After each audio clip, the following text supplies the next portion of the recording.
Don't you dare take her to a doctor. I noticed a strange swelling in my 10-year-old daughter's belly. As I hurried to take her to the hospital, my husband yelled and blocked my way. Why was he so frantic? Was there something he feared would be discovered during the examination? When I quietly took my daughter to the hospital, the doctor gave us a diagnosis that I never expected. And from my daughter's own words, I learned a shocking truth that left me trembling with rage. I will never forgive him.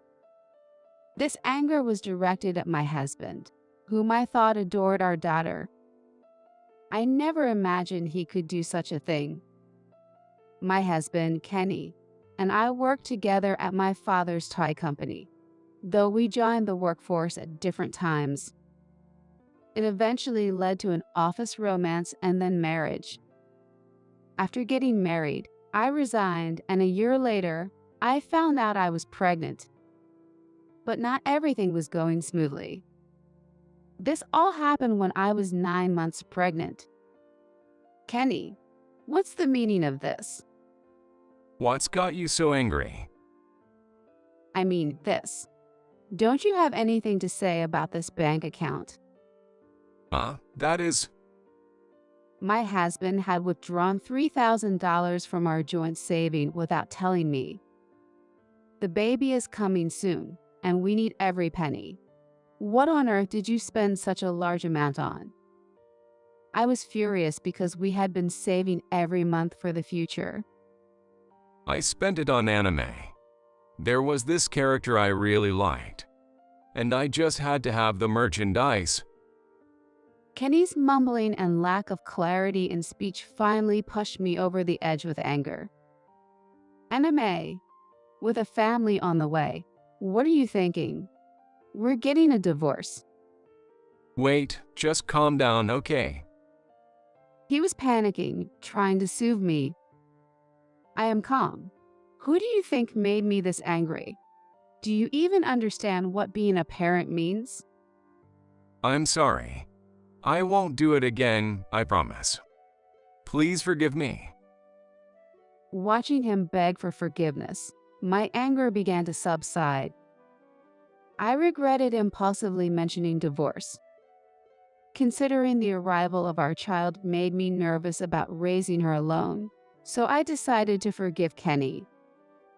After that, he seemed to have learned his lesson and enjoyed his hobbies with just his allowance. Soon after, I gave birth to our daughter. The daughter, born 10 years ago weighing just over 5 pounds, is now in 4th grade. I used to worry about her slow growth compared to other kids, but now I realize it was unnecessary worry. I might soon be taller than you, Mom. Jennifer, innocently laughing, had shot up in heights in starting elementary school and might indeed surpass me soon. She even looked mature for her age, often mistaken for a middle schooler.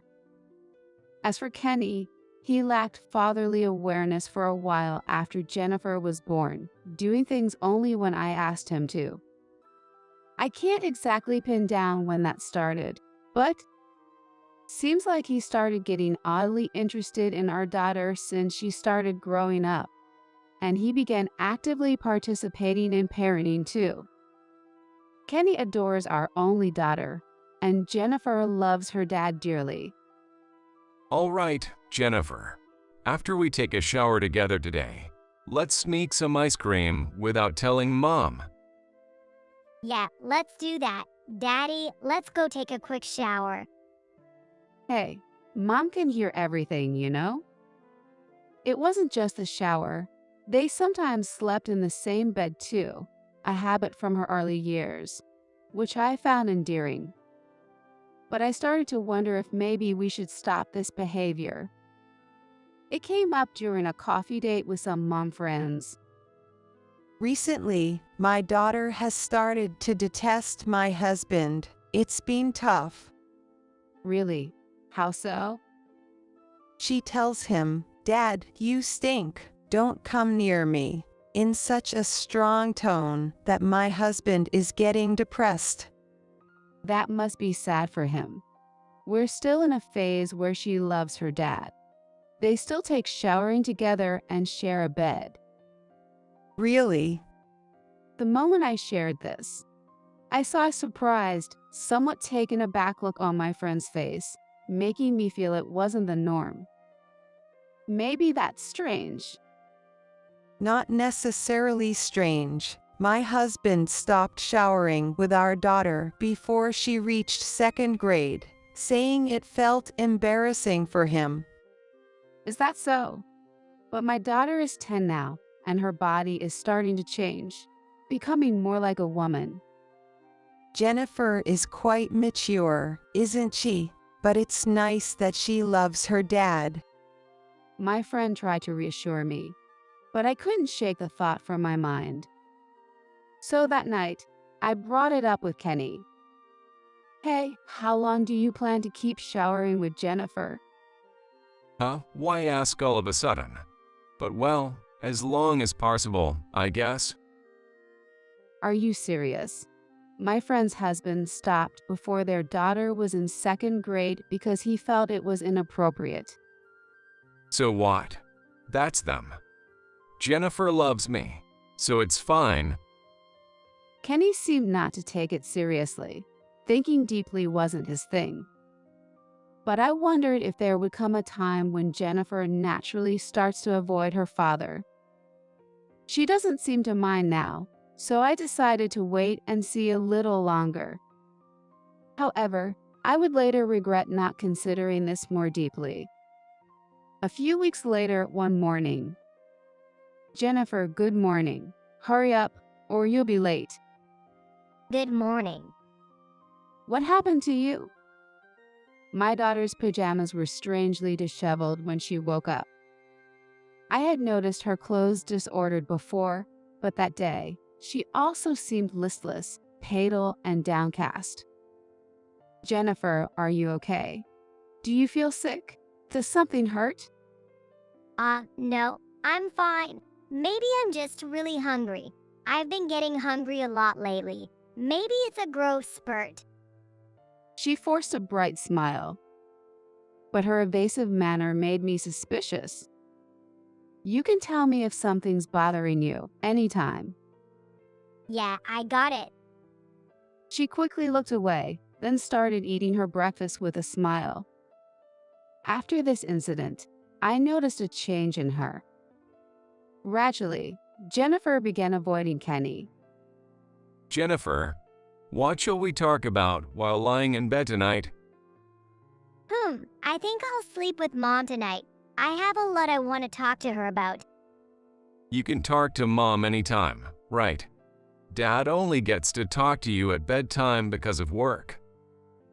Yeah, I know, but...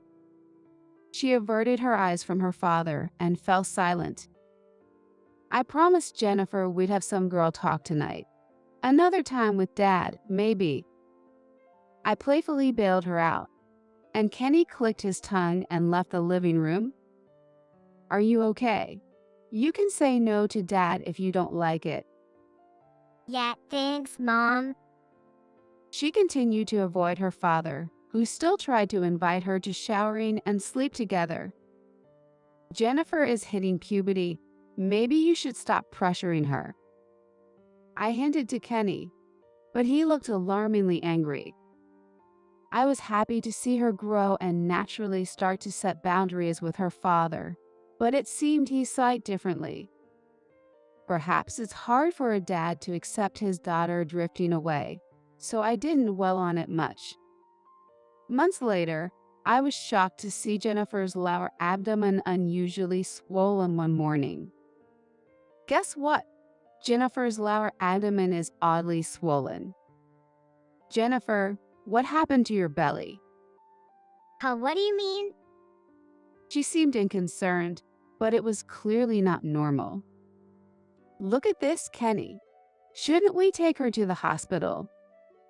In a rush, I called my husband from the bathroom where he was getting ready and showed him Jennifer's swollen belly.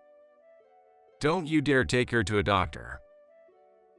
After a brief look of surprise, he suddenly raised his voice and started to panic. But this swelling in her belly is definitely not normal, right? Anyway, going to the doctor is out of the question. Don't you dare take her there. Kenny kept insisting on it before heading off to work. Something is not right. But I can't just not take her to the hospital. Of course, I feel responsible for not noticing sooner, but there's no time for leisurely talk. It could be too late if something happens to her. Jennifer, we need to go to the hospital. Get ready. But Dad said not to go. We'll handle it. Don't worry. I just had to get her in the car and drive to the hospital. Jennifer, it's going to be okay. Everything will be fine. Once we arrived at the hospital, I tried to calm my increasingly anxious daughter as we waited. Feeling her belly again, it was noticeably swollen in the lower abdomen. Mom, I'm sorry for keeping quiet. I've been feeling sick and haven't been able to eat much lately. And recently, there seems to be something in my belly. The dreadful thought that she might be pregnant crossed my mind. But my daughter is only 10 years old. If that were the case, then who could the guy who got her pregnant be? The very thought sent shivers down my spine.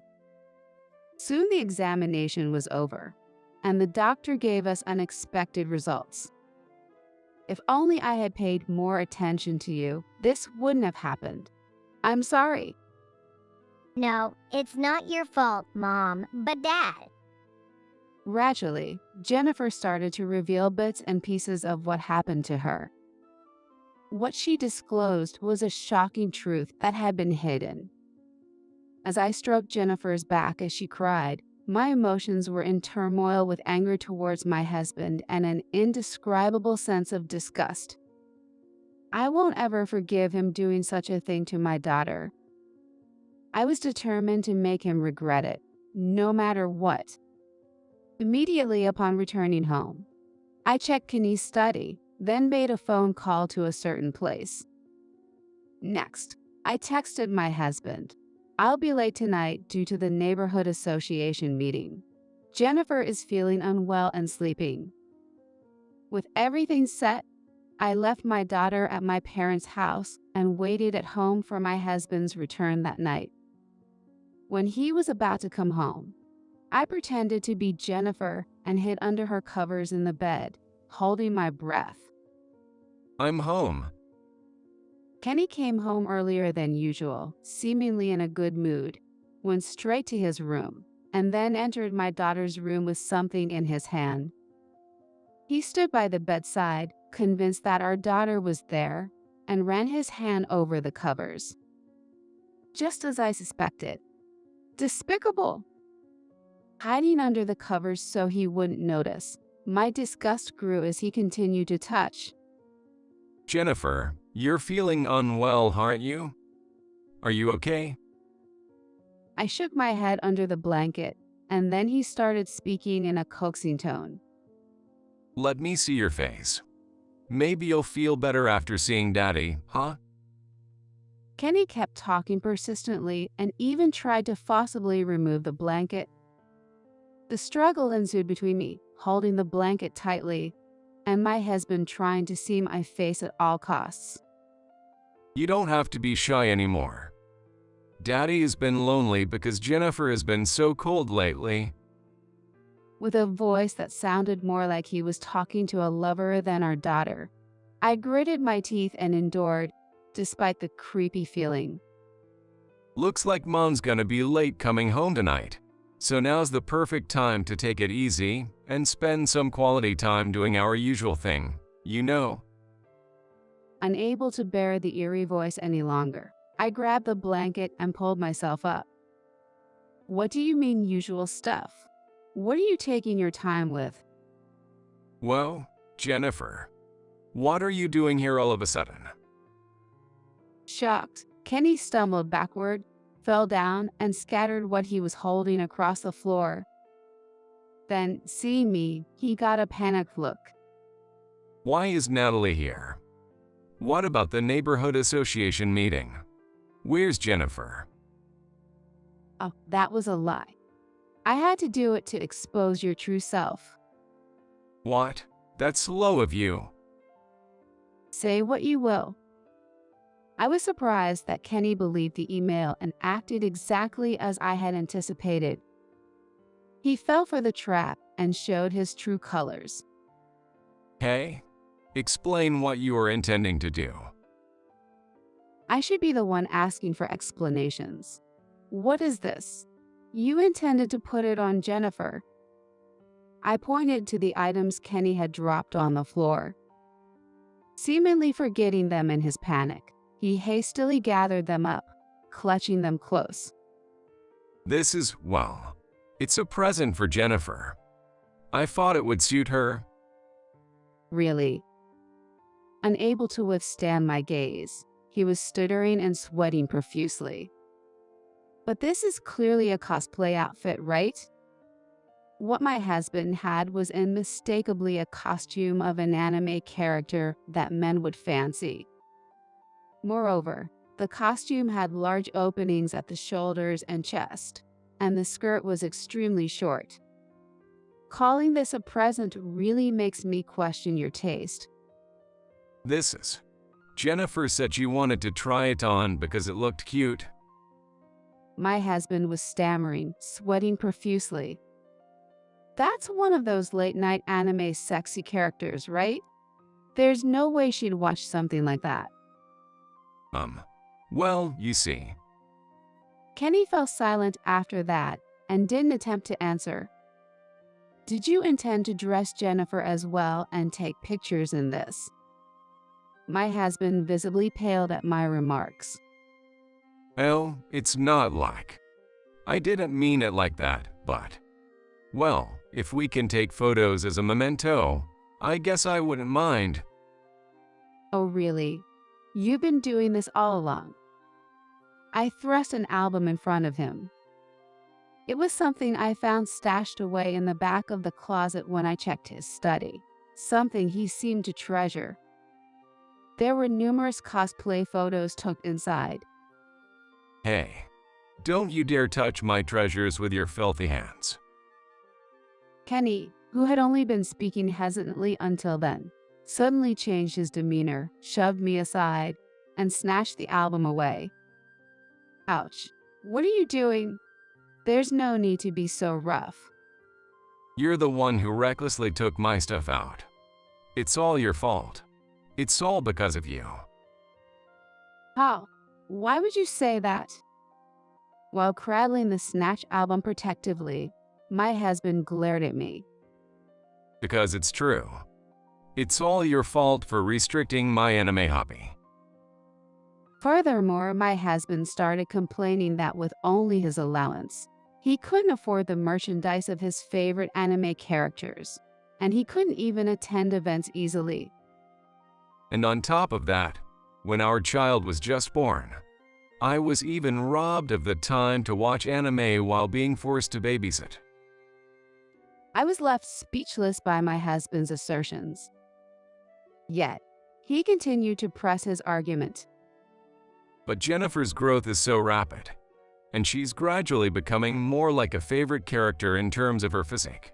So I couldn't help but look forward to it. Seeing him flipping through the album with such fascination sent shivers down my spine.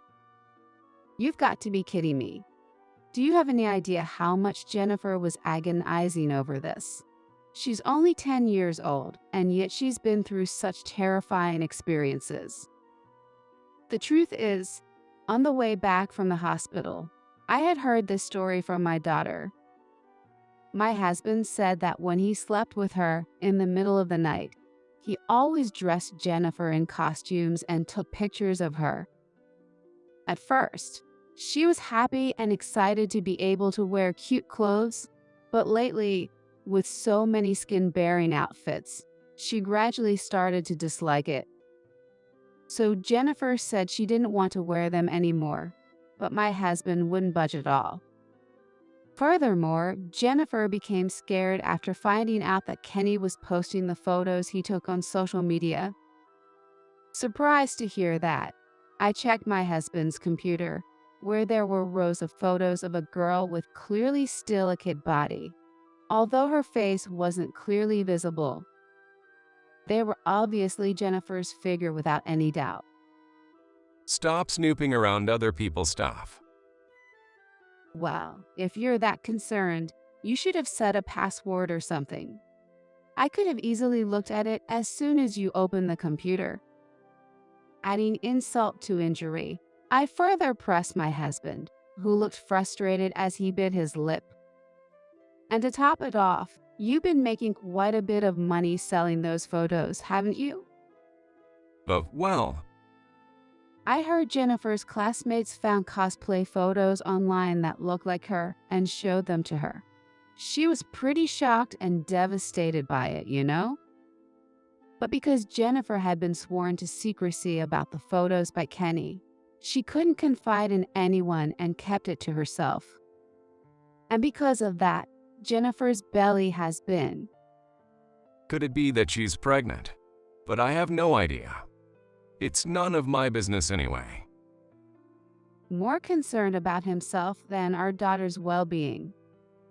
He's truly the worst. No, that's not it. Jennifer was so stressed out that she developed severe constipation. The abnormal bloating in our daughter's belly was due to stress-induced constipation. When the doctor informed us at the hospital, I felt relieved, but at the same time, I deeply regretted not realizing the extent of our daughter's suffering and struggles. Did you take her to the hospital? Didn't I tell you not to show her to the doctor? I wonder if you thought it'd be bad if Jennifer said something during the examination. Ugh. The reason my husband doesn't retort must have hit close to home. Without a word, I thrust the divorce papers I had prepared at him. My husband's expression momentarily showed surprise. Divorce? Well, divorce might be inevitable, but I'll take custody of Jennifer. How? What are you talking about? Because Jennifer is attached to me. Besides, I earn more, so I'll easily get custody. Even at this point, he's convinced he can twist things to suit himself. He smirked. You're so full of yourself. But she already said she doesn't want to see her dad anymore. Stop lying. There's no way she'd say that. I took out my phone and showed him a message from Jennifer that read, "I hate Dad." That's a lie. She loves me. She's my Jennifer. Suddenly, Kenny began throwing whatever he could find in the room, causing a commotion. It was ridiculous, like a child throwing a tantrum after having their toy taken away. Seeing it was futile to intervene, I watched in disbelief. It's your fault. I'll never forgive you. A few minutes later, when there was nothing left to throw, he turned his angry gaze toward me, but his childish behavior just made me sigh. I never imagined my husband could be such a wimp. But I can't afford to lose for the sake of my precious daughter. I've already told my parents everything about our divorce and the reasons behind it. You have to explain it to your parents yourself. I could explain the truth without twisting it, but what will you do? Wait a minute. Does your dad already know about this? That's what I just said, isn't it? Why do you always do whatever you want? This is our family's problem. It has nothing to do with your parents. While scratching his head in frustration and pacing around the room, my husband began to vent his irritation at me. It's not unrelated. Jennifer is our precious granddaughter. At that moment, the door opened and my father walked in. My husband, who had been so confident until then, shrank back in surprise. Sam? with the arrival of my father, Sam, who is not only Kenny's father-in-law, but also the president of his company. Kenny, who used to be full of confidence, suddenly shrunk. First, as the president of your company, let me tell you, we run a company that makes toys that make children excited. We don't need employees who treat children like products. You're fired. That's Sam. Please spare me that much. Although my husband panicked at the idea of losing his job, my father continued speaking without paying any mind to it. As Jennifer's grandfather this time, knock it off. It's disgusting to look at your own daughter like that. I'm sorry. Please forgive me. I won't do it again, I swear. Please. Kenny panicked and offered a sincere apology to my father. Natalie, can't you say something to Sam? Convince him for me. Seemingly realizing he couldn't handle it alone, my husband came crying to me for help. As far as I'm concerned, we're already divorcing and becoming strangers. Whatever happens to you doesn't concern me anymore. The company's affairs are decided by my father anyway. Don't be so cold-hearted. We've been married for over 10 years, haven't we? Unfortunately, that's true. As I sighed, my husband seemed to think I might forgive him, so he crept closer to me. I regret not divorcing when I found out about the embezzlement of savings before Jennifer was born.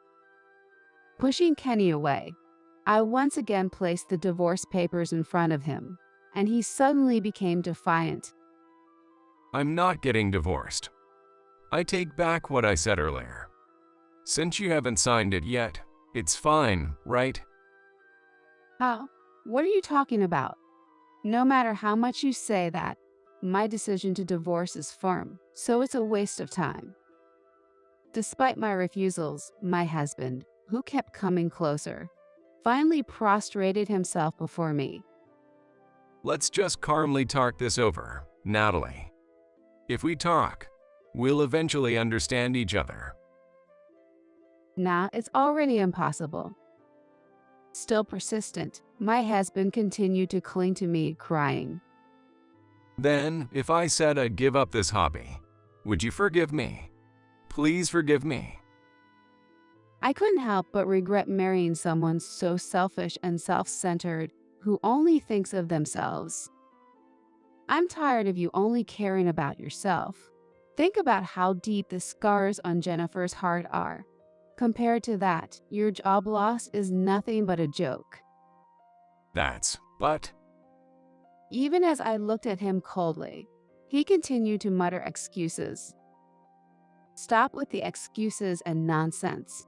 You involved our precious daughter in your hobby, treated her like a product, and expect forgiveness. Goodbye already. Unable to say anything in return, my husband slumped to the floor and began sobbing uncontrollably.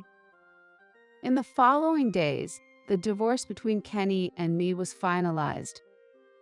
I made sure to dispose of all the photos we had taken of our daughter, wiping out every trace of them.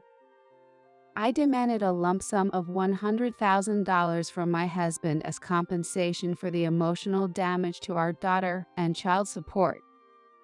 And as my father had declared, he was indeed fired from his job. There were various speculations within the company about his sudden resignation, but eventually, the talk faded away, and my husband, who wasn't particularly good at his job to begin with, was completely forgotten. Kenny apparently went into debt for the compensation, and now he works multiple part-time jobs every day.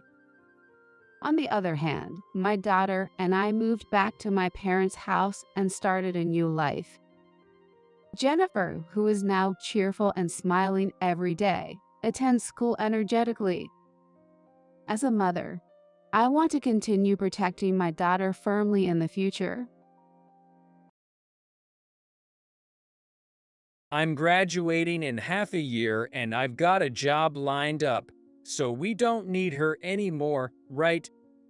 We don't. But she's still of use until we inherit. So I'd like to get rid of the trash as soon as possible. It seems John was also there. Since we had separate bedrooms, I only realized John was awake at this moment.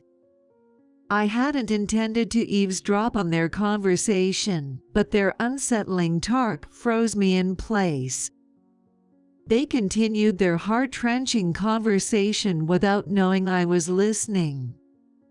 For the next 6 months, I pretended not to hear their talks and didn't change my demeanor. And then came Robert's college graduation day. He left early in the morning, bustling with excitement and getting ready. Of course, there was no word of thanks for raising him or an invitation to a meal directed towards me. "Just so you know, I don't need dinner today," was all he said before he left. Had I not heard the conversation, I might not have minded, but I couldn't help but think a simple word to me wouldn't have been amiss. He's probably going out to eat with his biological mom and John. John mentioned he wouldn't need dinner either. As the two of them left, I was alone in the quiet room, with just paper and pen in hand. I am Mary, currently 55 years old. I've been living with my husband John and his son, Robert, for 20 years. John and I are both remarried. I was mentally broken from not getting along with my ex-husband's family and was discarded like trash by his parents. John reached out to me during these tough times. He was an old high school classmate of mine. We weren't close in high school, but after attending a small reunion for close friends, John, learning I was divorced, reached out and we exchanged contact information. At the time, John was raising his 2-year-old son, Robert. He is a single father. Our lives aren't over yet. Let's do our best, he said, which greatly comforted me. It didn't take long for us to understand each other's emotional wounds, and soon we were attracted to each other. Though scared of marrying again, I was persuaded by John's approach and decided to date him. Then, at 35, I remarried. After the marriage, I quit my job to become a full-time homemaker. Despite being advised against quitting my job and remarrying, Robert was only 2 years old. I thought it was most important to spend time together and be recognized as a family. Since Robert was too young to remember anything, and I always loved children, I wanted to dedicate myself to raising him. I thought there would be no problem with remarrying someone with a child. However, I soon realized my thinking was naive. Robert wouldn't eat or sleep, and he would start crying just by seeing my face, showing extreme stranger anxiety. Hoping his stranger anxiety would subside as he got used to me, I tried hard to become Robert's mother. I endured his night crying and played with him with all my might during the day, but he wouldn't open up to me. Seeing me troubled, John said, Your mom was a real beauty. You know, maybe he just can't get used to Mary's face. It was a thoughtless comment, without any ill intention.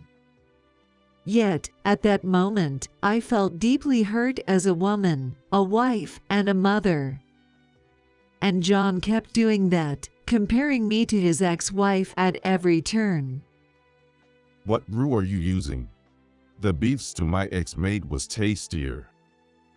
An unnecessary comment every time he had the beef stew. My ex was awful at parenting. You could at least try to beat her at that. a comment that seemed to put down his ex but was actually mocking me. Before we got married, he was always encouraging, with an attitude of us tackling challenges together. After marriage, there were times I felt treated like nothing more than a servant. No matter what I did, Robert never warmed up to me, and John's words and actions were harsh. Thoughts of divorce crossed my mind more than once during our first year of marriage. But leaving would just have everyone saying I told you so. Rome wasn't built in a day, I told myself, pushing through with household chores and child-rearing. Ultimately, Robert never did warm up to me. He stopped crying at the sight of me, but he never smiled at me or called me Mom. He was friendly with John's family, and even strangers, but it seemed like he just didn't like me for some reason. Despite that, I gradually began to feel affection for Robert. I was happy to see him grow. Mom, please don't come. When he started preschool, he grudgingly began to call me Mom. But attending preschool events, Robert would practically chase me away with a look of sheer terror. Consulting his teachers, they said he was just being clingy, but no solutions were found. While his growth brought me joy, the rejection from Robert continued to trouble me. It'll get better eventually. John would say that but never really faced my concerns.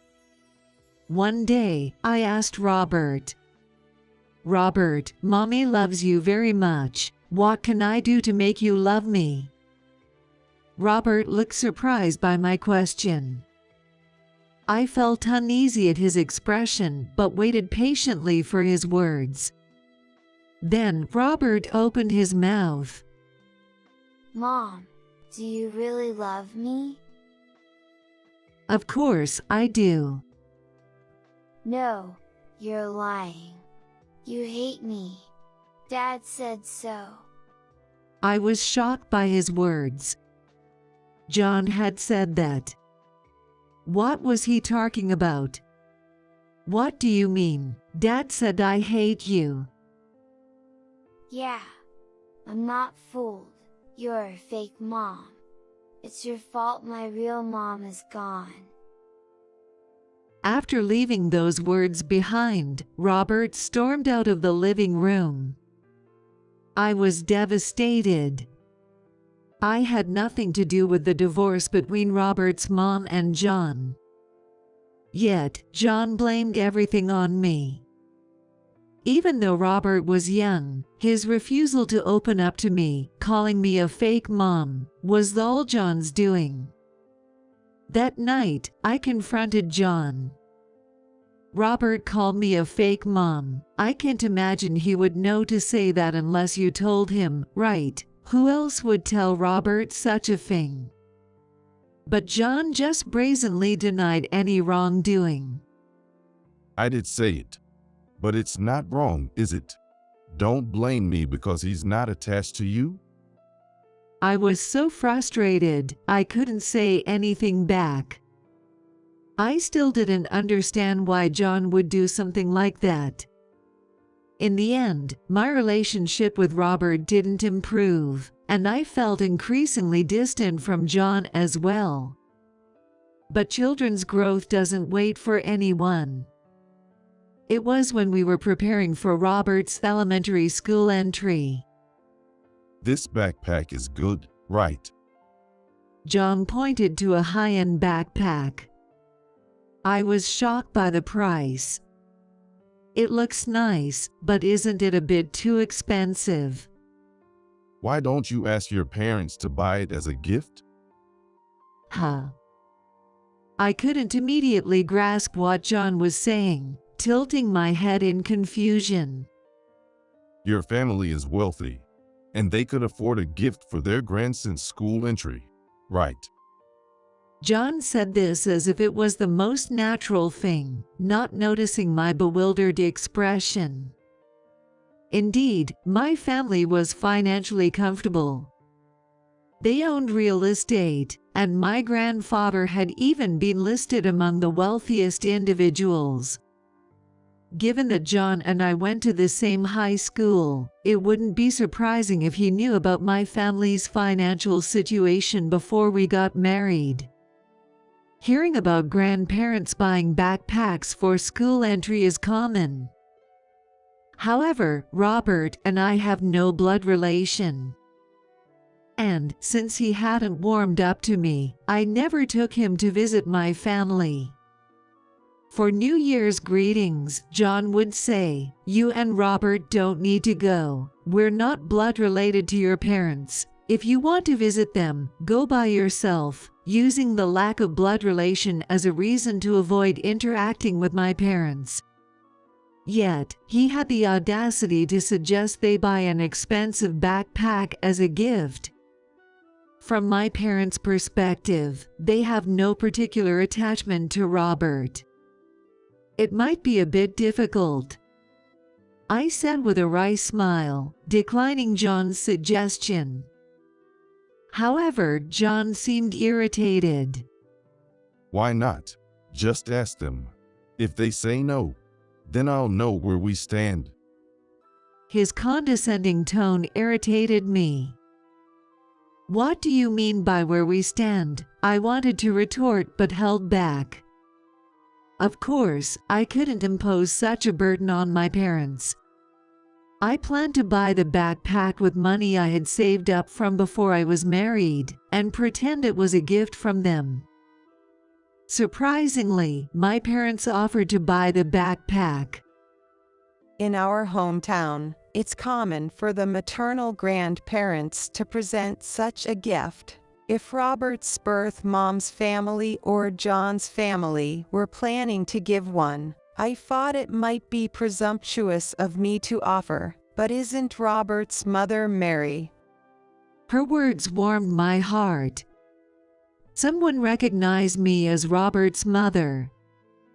In times when I felt like breaking, my mom was always on my side. Thank you. It doesn't have to be too expensive. Something that Robert would find easy to use would make me happy. I thanked my mom, my voice choked with emotion. Soon after, a brand new, plain black backpack arrived. Robert's eyes sparkled when he saw it, and he immediately tried it on, looking pleased. However, John frowned upon seeing Robert's reaction. What's this? It's too ordinary. But this was recommended by the store as being popular. It's light and durable, which is perfect since Robert is small and heavy items aren't suitable for him. I don't care about it being light. It lacks luxury. John continued to criticize the backpack we received as a gift. Robert, who had been happy, quietly put the backpack down after hearing John's words. He then lost all interest in it.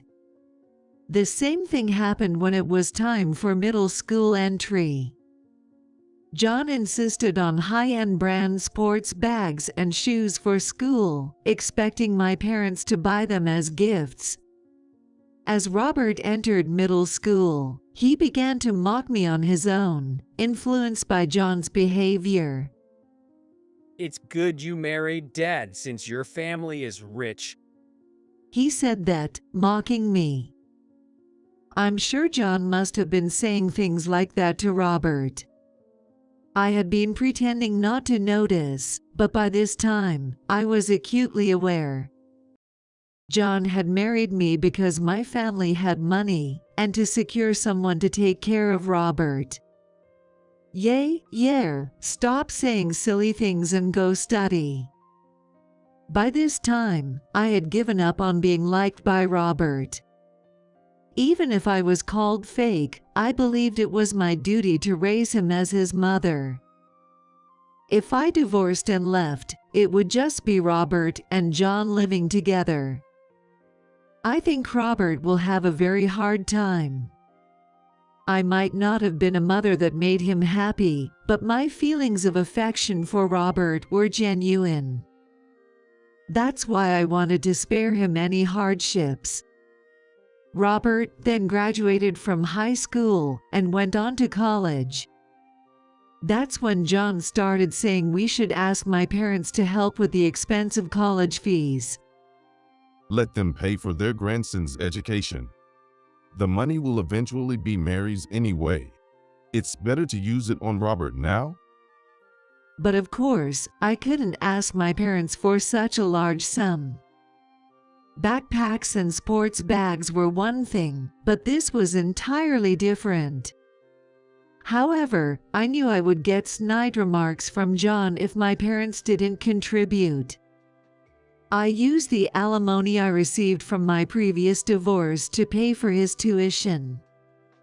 Although I had something else I truly wanted to use it for, I pretended it was from my parents and allocated it towards his tuition. Because of this, Robert was able to attend college for 4 years. He even received a job offer and was nearing graduation. Though we couldn't build a good parent-child relationship, I felt my role was coming to an end as he had grown up without trouble. It was on one such day. I woke up in the middle of the night and got up to go to the bathroom. I noticed the light in the kitchen. Thinking Robert had come home from a night out, I went to the kitchen to find John there too. I'm graduating in half a year and got a job offer, so we don't need her anymore, right? Useless. But let's keep her around at least until we inherit. I want to get rid of the trash as soon as possible. It seemed John was also awake. Since we slept in separate bedrooms, this was the first time I realized that John was awake. I hadn't intended to eavesdrop, but their unsettling conversation rooted me to this spot. Trash, ha ha ha. Robert echoed, laughing.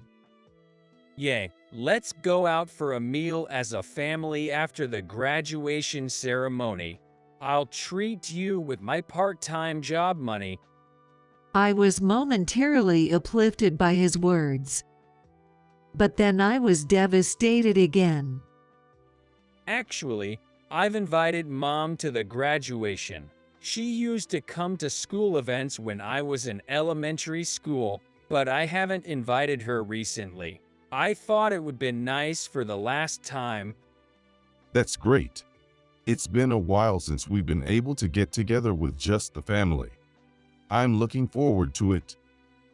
It was a casual conversation about inviting his birth mother to a meal. While there's nothing wrong with that, and I didn't expect anything in return for raising him. I had been rejected from attending any school events or milestones since kindergarten. I had wanted to attend his college graduation, but was told, no parents attend college graduations. Yet, he had been inviting his birth mother since elementary school. She hadn't contributed to his upbringing or education, just having given birth to him seemed too much of a good deal. John must have facilitated the contact without any consideration for me. Even though I tried to accept it, Robert's words, implying his birth mother was more important than me, directly hurt me.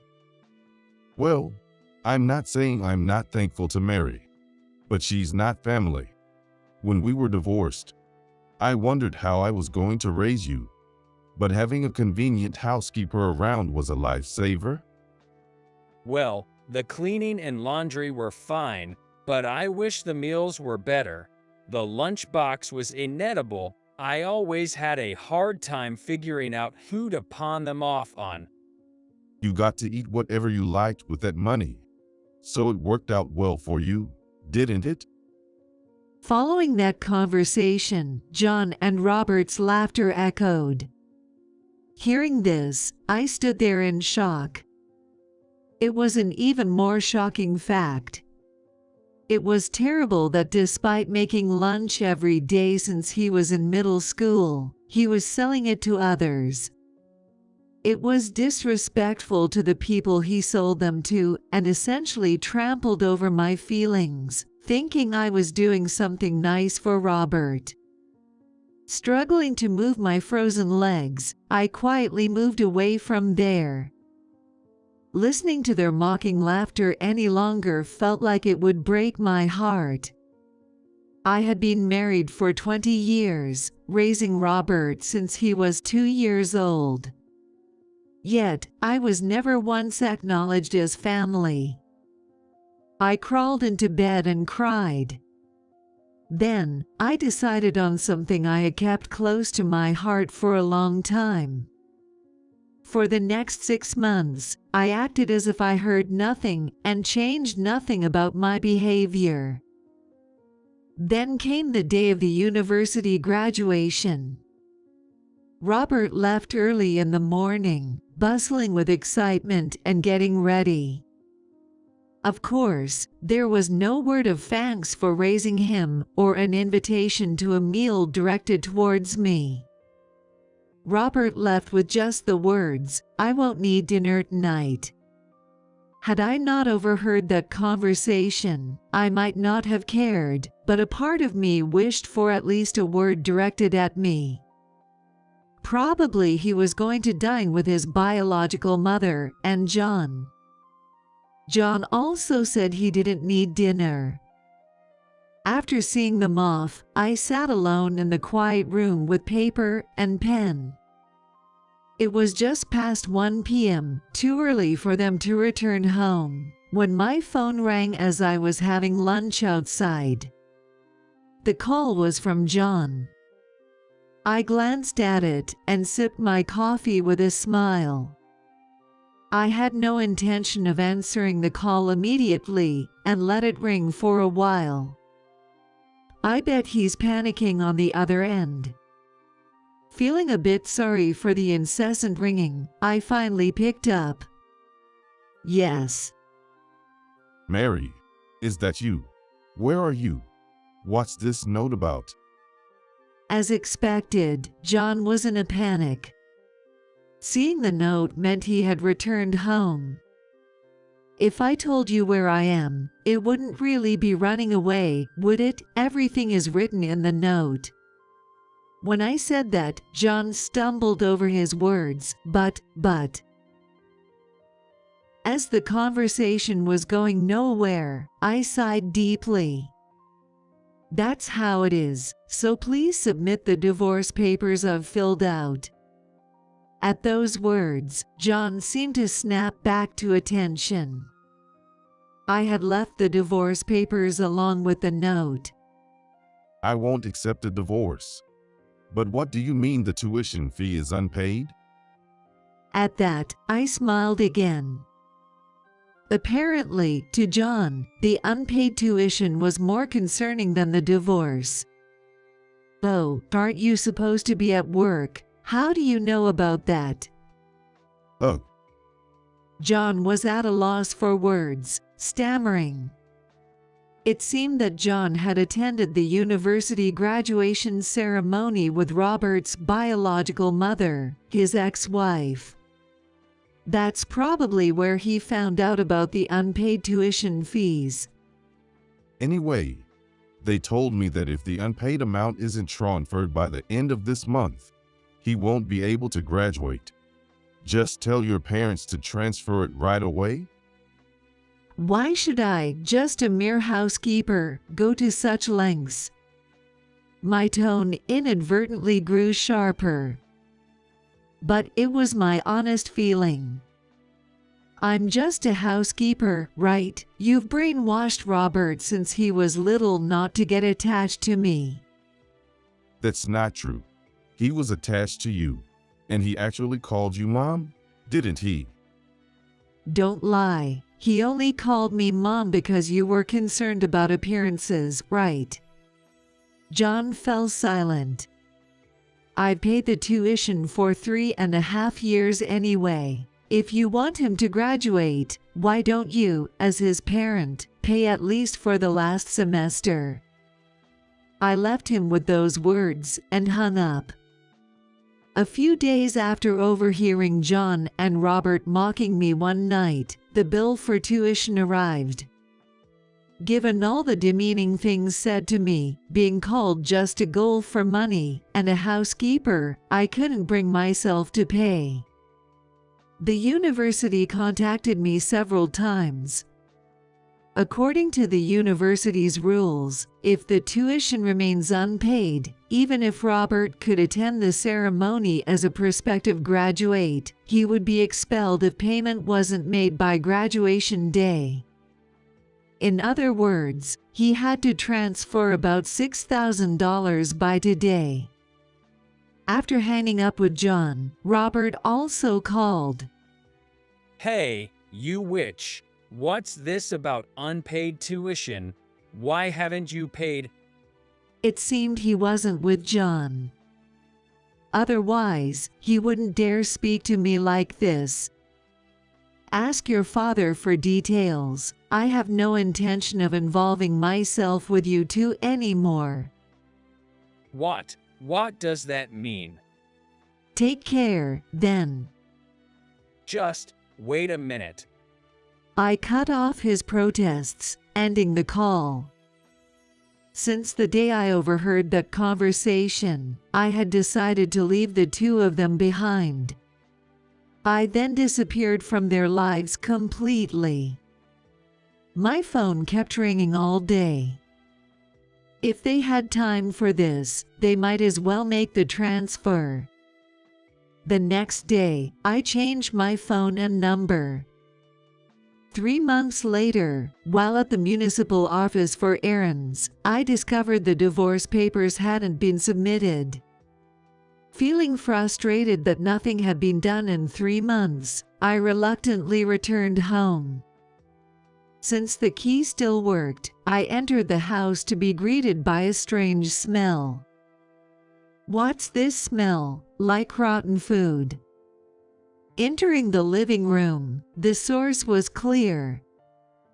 The source was littered lunchbox trash, instant noodle cups, and washed dishes piled in the sink, socks whose removal date was unknown, and a mountain of laundry, uncertain if ever cleaned. In just 3 months, the house had deteriorated into a garbage dump. But as expected, it was indeed as expected. It was the home of 2 men who never did any housework. It couldn't possibly be clean. Yet, I had hoped for a bit more tidiness. Mary, you came back. Hearing my name, I shivered. Turning around, a scruffy John stood there. "You didn't go to work?" He hesitated before responding. I got fired. Fired? I got caught taking money from the company's safe to pay for Robert's tuition. His confession left me astounded. "You embezzled for just $6,000. It's not embezzlement. That's an exaggeration. I got fired, but the company said it's okay if I return the money. And since Robert won't need tuition anymore, just come back home instead of being stubborn." Are you stupid? I yelled at him loudly.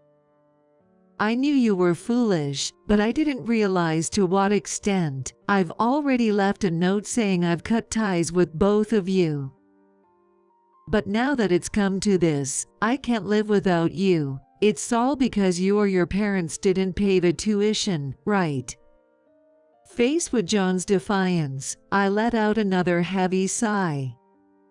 Please, come back. I love you. He pleaded, nearly in tears. Those words you never said during our marriage mean nothing now. You've always been dependent on others. Why don't you try to sort things out yourself for once? I replied, half laughing. A dirty room and a dirty man. I heard a rustling sound, and when I looked over, a cockroach emerged from an empty cup noodle container. This house will only have cockroaches for family if it continues like this, I said, laughing. John didn't reply, just hung his head in defeat. Afterward, the divorce papers were successfully submitted. 3 years later, in a new place where I had finally found happiness, I received news of a death. The news was that my mother had passed away. At the funeral, 2 familiar figures approached me. I slowly lifted my face. It's been a while. You look healthier than I thought. It was John and Robert. John and I have many mutual acquaintances. They must have heard about my mother's passing through the grapevine. And despite all that she had done for him over the years, Robert never once thanked her. Thinking they had come to pay their last respects made me slightly happy, so I asked, "You came?" Of course, you're an only child, right? So you'll inherit everything, and eventually, as your son, I should inherit too, right? I need to thank Grandma. What? I couldn't help but frown. I felt a surge of disgust at the outrageous things Robert was saying. What are you talking about? You have no right to inherit anything. But he's still our son, even if we're divorced. John added with a smirk. Angered by their motives for attending, I raised my voice. Leave, if that's your attitude. I'd rather you didn't come to pay your respects at all. My voice was louder than I intended, attracting attention from those around us. John and Robert, as usual, were unfazed by my raised voice. However, at that moment, someone arrived who could turn the tide. What's all the commotion about? What happened? Approaching were a man and a woman. And, upon seeing them, John and Robert went pale. The ex-husband and his son. I introduced John and Robert to the 2 people. Then Thomas and Emily frowned. John spoke up nervously. President, why are you here? President, you know Thomas. I asked John, but he didn't reply. Without waiting for his response, I continued. This is my husband Thomas and our daughter Emily. Ed? John and Robert looked up, surprised, and looked at me.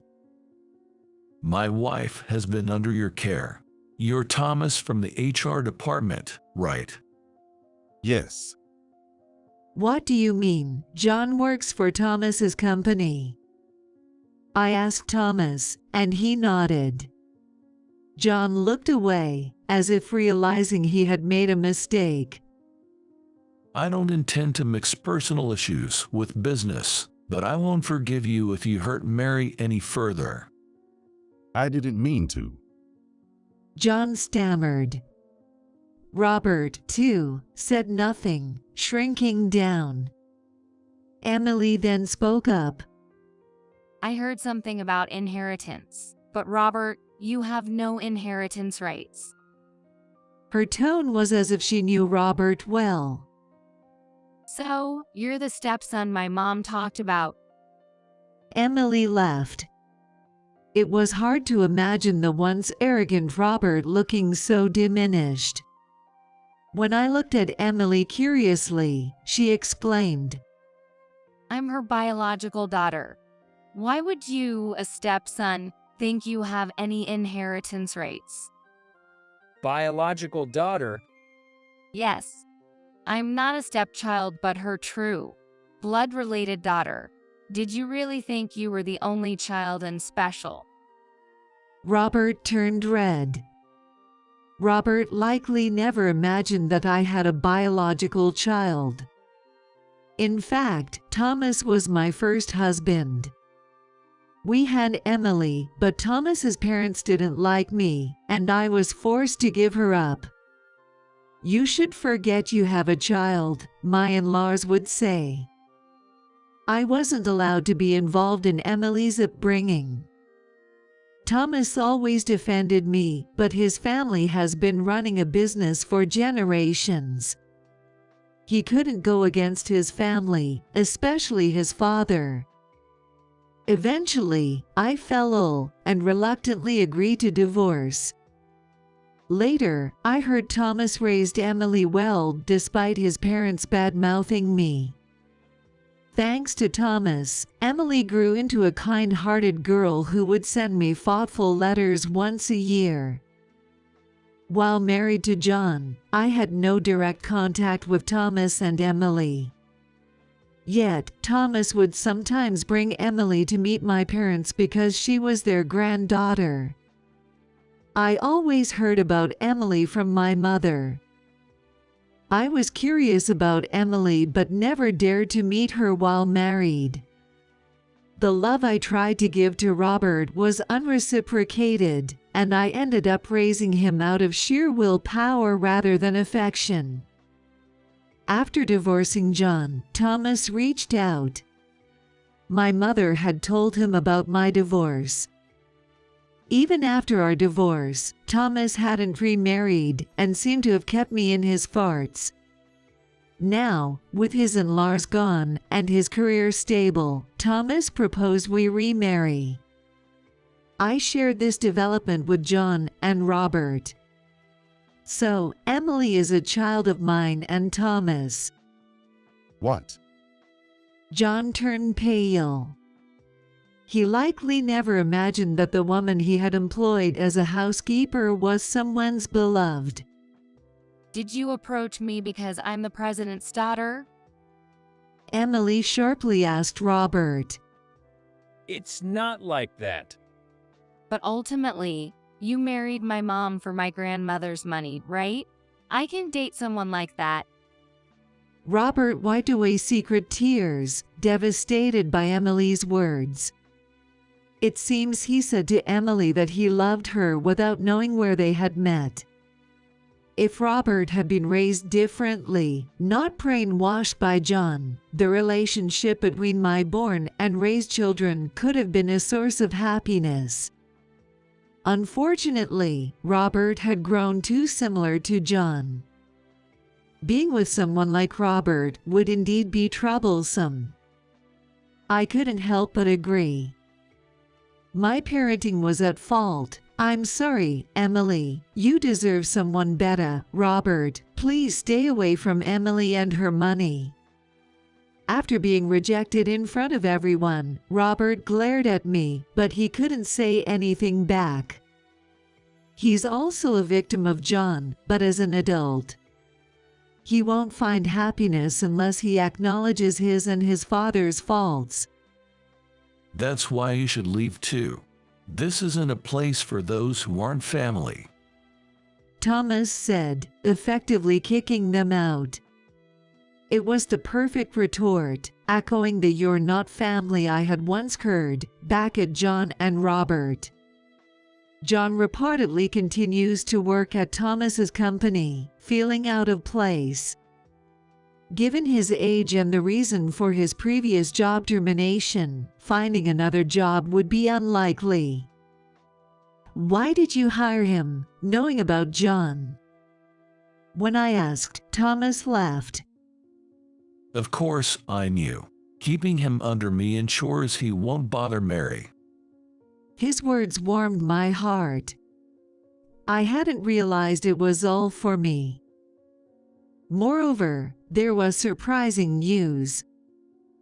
It seems like the son has cut ties with him.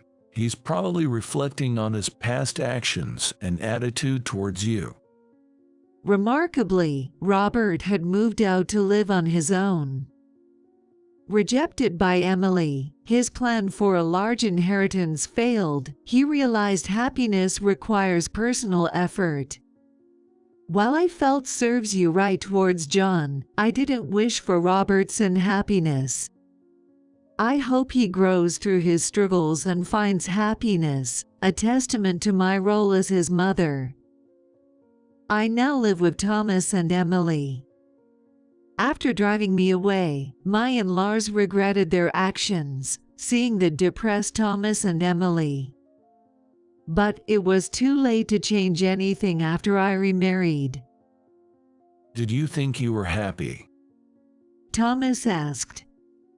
There were happy times sometimes. I smiled too. But the happiest times of my life are yet to come. Emily is soon to be married.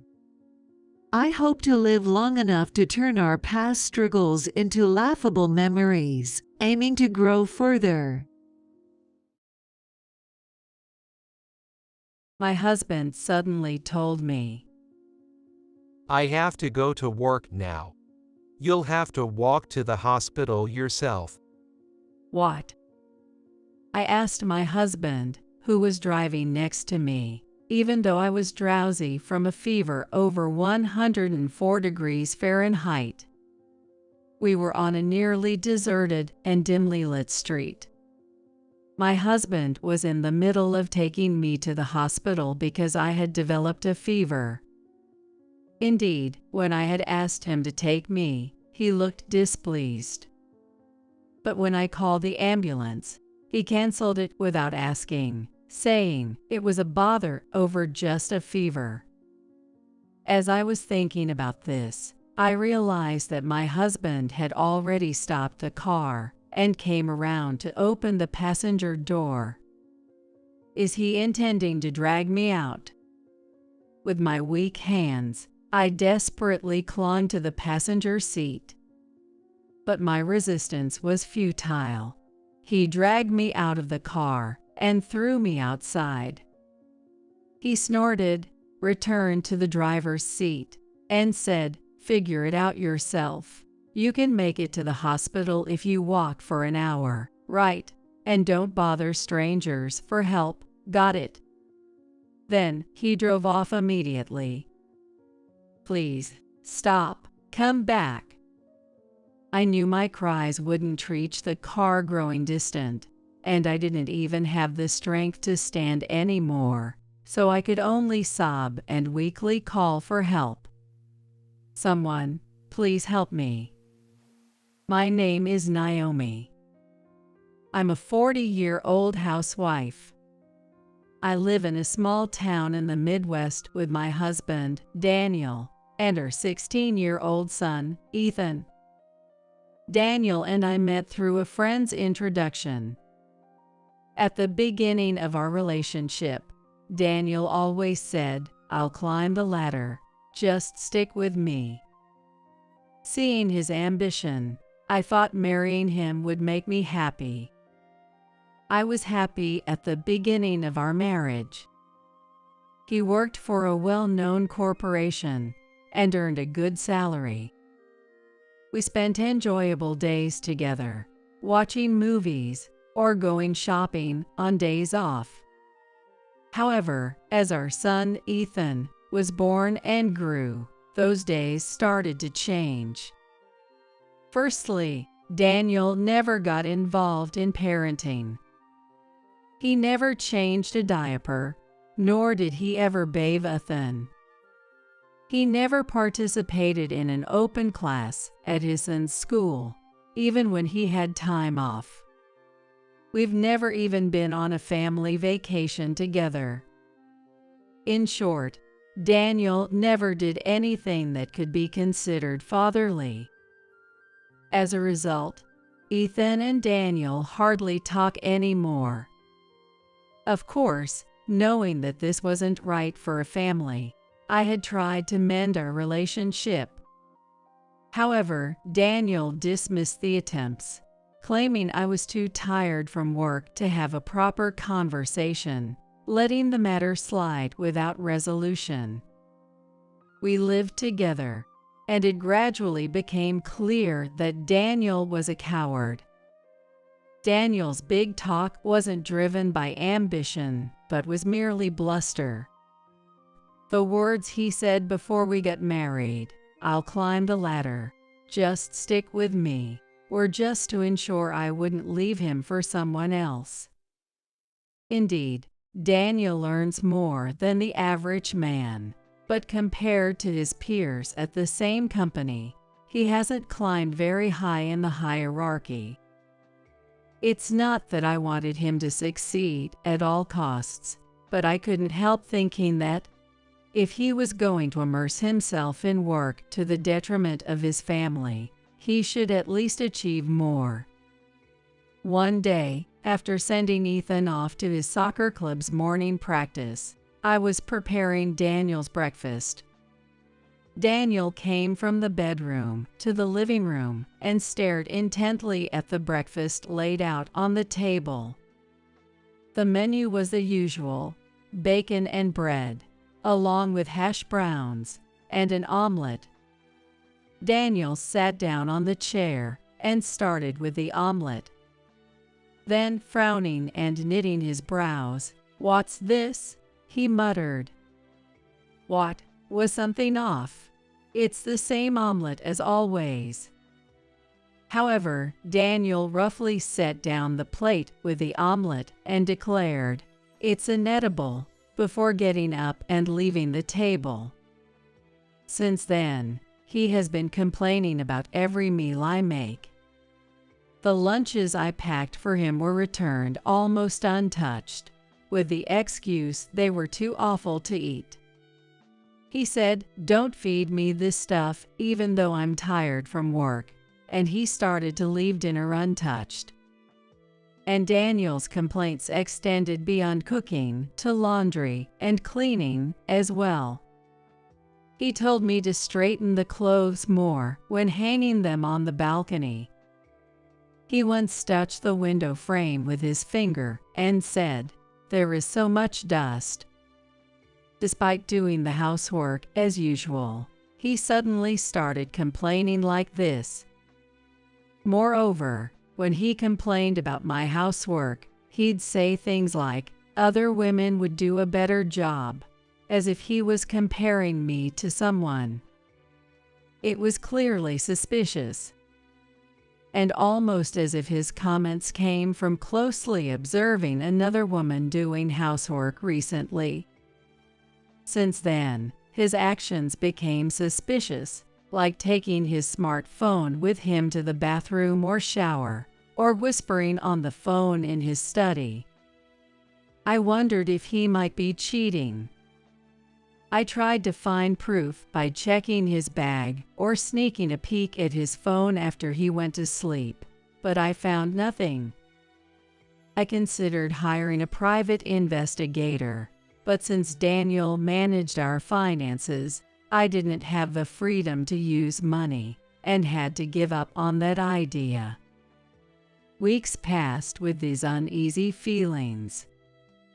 Conversations with Daniel dwindled even more, and living with constant complaints from him, I felt a great deal of stress.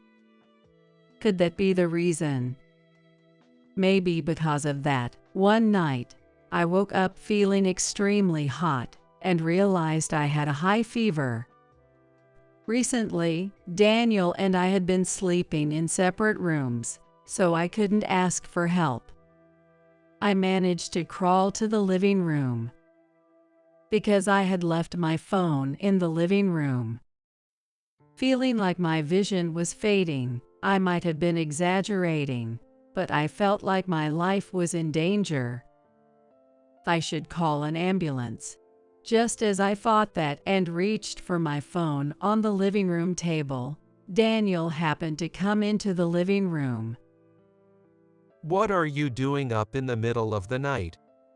I mustered all my strength to explain, and Daniel silently took the phone from my hand. Might he call an ambulance for me? Feeling relieved with that thought, Daniel then uttered something unbelievable to me. Calling an ambulance for just a fever? How embarrassing would that be if the neighbors found out? You can't even do housework properly, but bothering me is something you're good at. Go back to sleep. A fever will go away if you sleep. Far from being concerned, Daniel snapped at me, and I protested through tears. Please, let me go to the hospital. If an ambulance is out of the question, then please take me in our car. I begged Daniel, clinging to him. I kept pleading, almost babbling, please, please. Despite his reluctance, Daniel seemed to give in to my persistence and agreed to drive me. Daniel was very reluctant at first, but it seemed he finally gave in to my persistence and agreed to drive me. Oh, no, I have work tomorrow. What are you going to do about my lost sleep? From the driver's seat, Daniel continued to grumble and complain the entire time. I rested my head against the rain-pelted passenger window, listening to him. 5 minutes after leaving home, Daniel's phone suddenly rang. He pulled over to the side of the road to answer it. After a brief exchange, he quickly ended the call. Then he said the following. Now I have to go to work. You'll have to walk to the hospital from here. What? Work? In the middle of the night? Are you doubting me? Daniel raised his voice, looking annoyed. Then go to work, but at least drop me off at the hospital first. It's not far by car.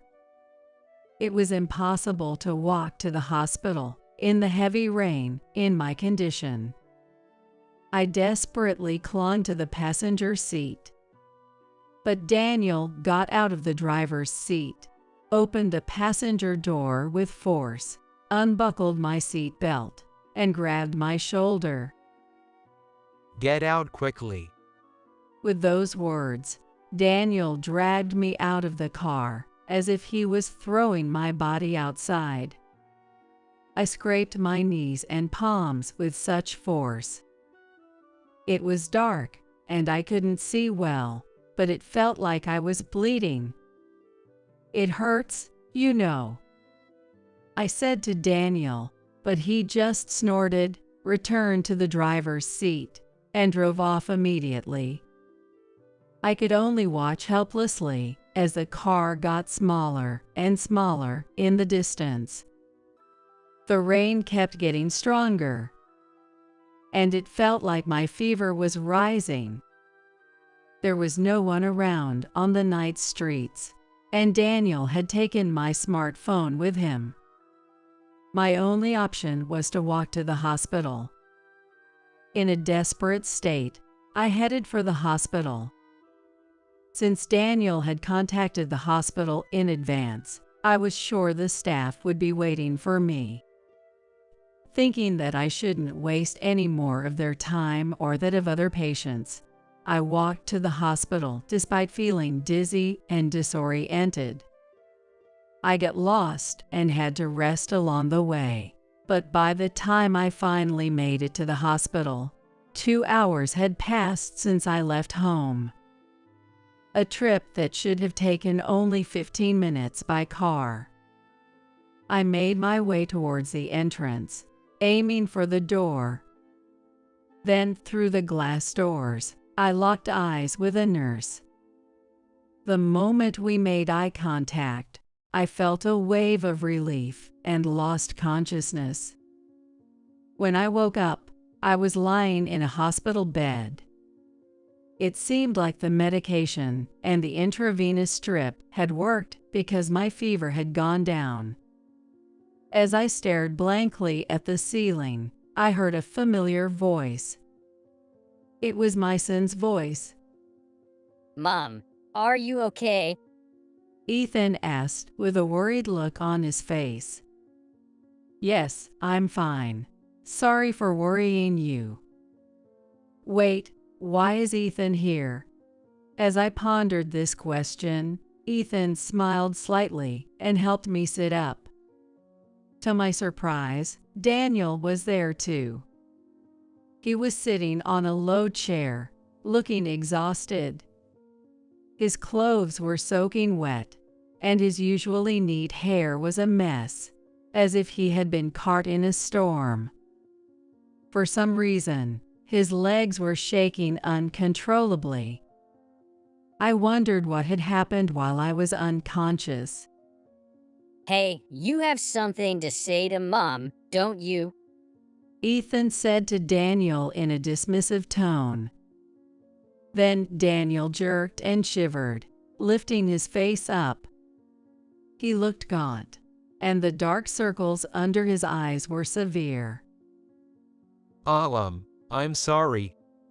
Daniel said in a small voice. Ethan looked a bit dissatisfied, but turned back to me and explained what had happened. After Daniel dragged me out of the car, he apparently went back home. Ethan, sensing something was wrong, had woken up and found it strange that I wasn't at home.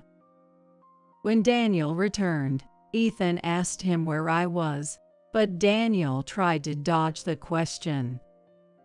However, Ethan pressed him further until Daniel confessed to leaving me out in the rain. Ethan, being physically larger than Daniel, must have intimidated him. After a bit of arguing, the hospital called to inform Ethan that I had arrived safely. Ethan suggested to Daniel, "Let's go to the hospital to check on Mom now." But Daniel refused, saying, "I have work tomorrow."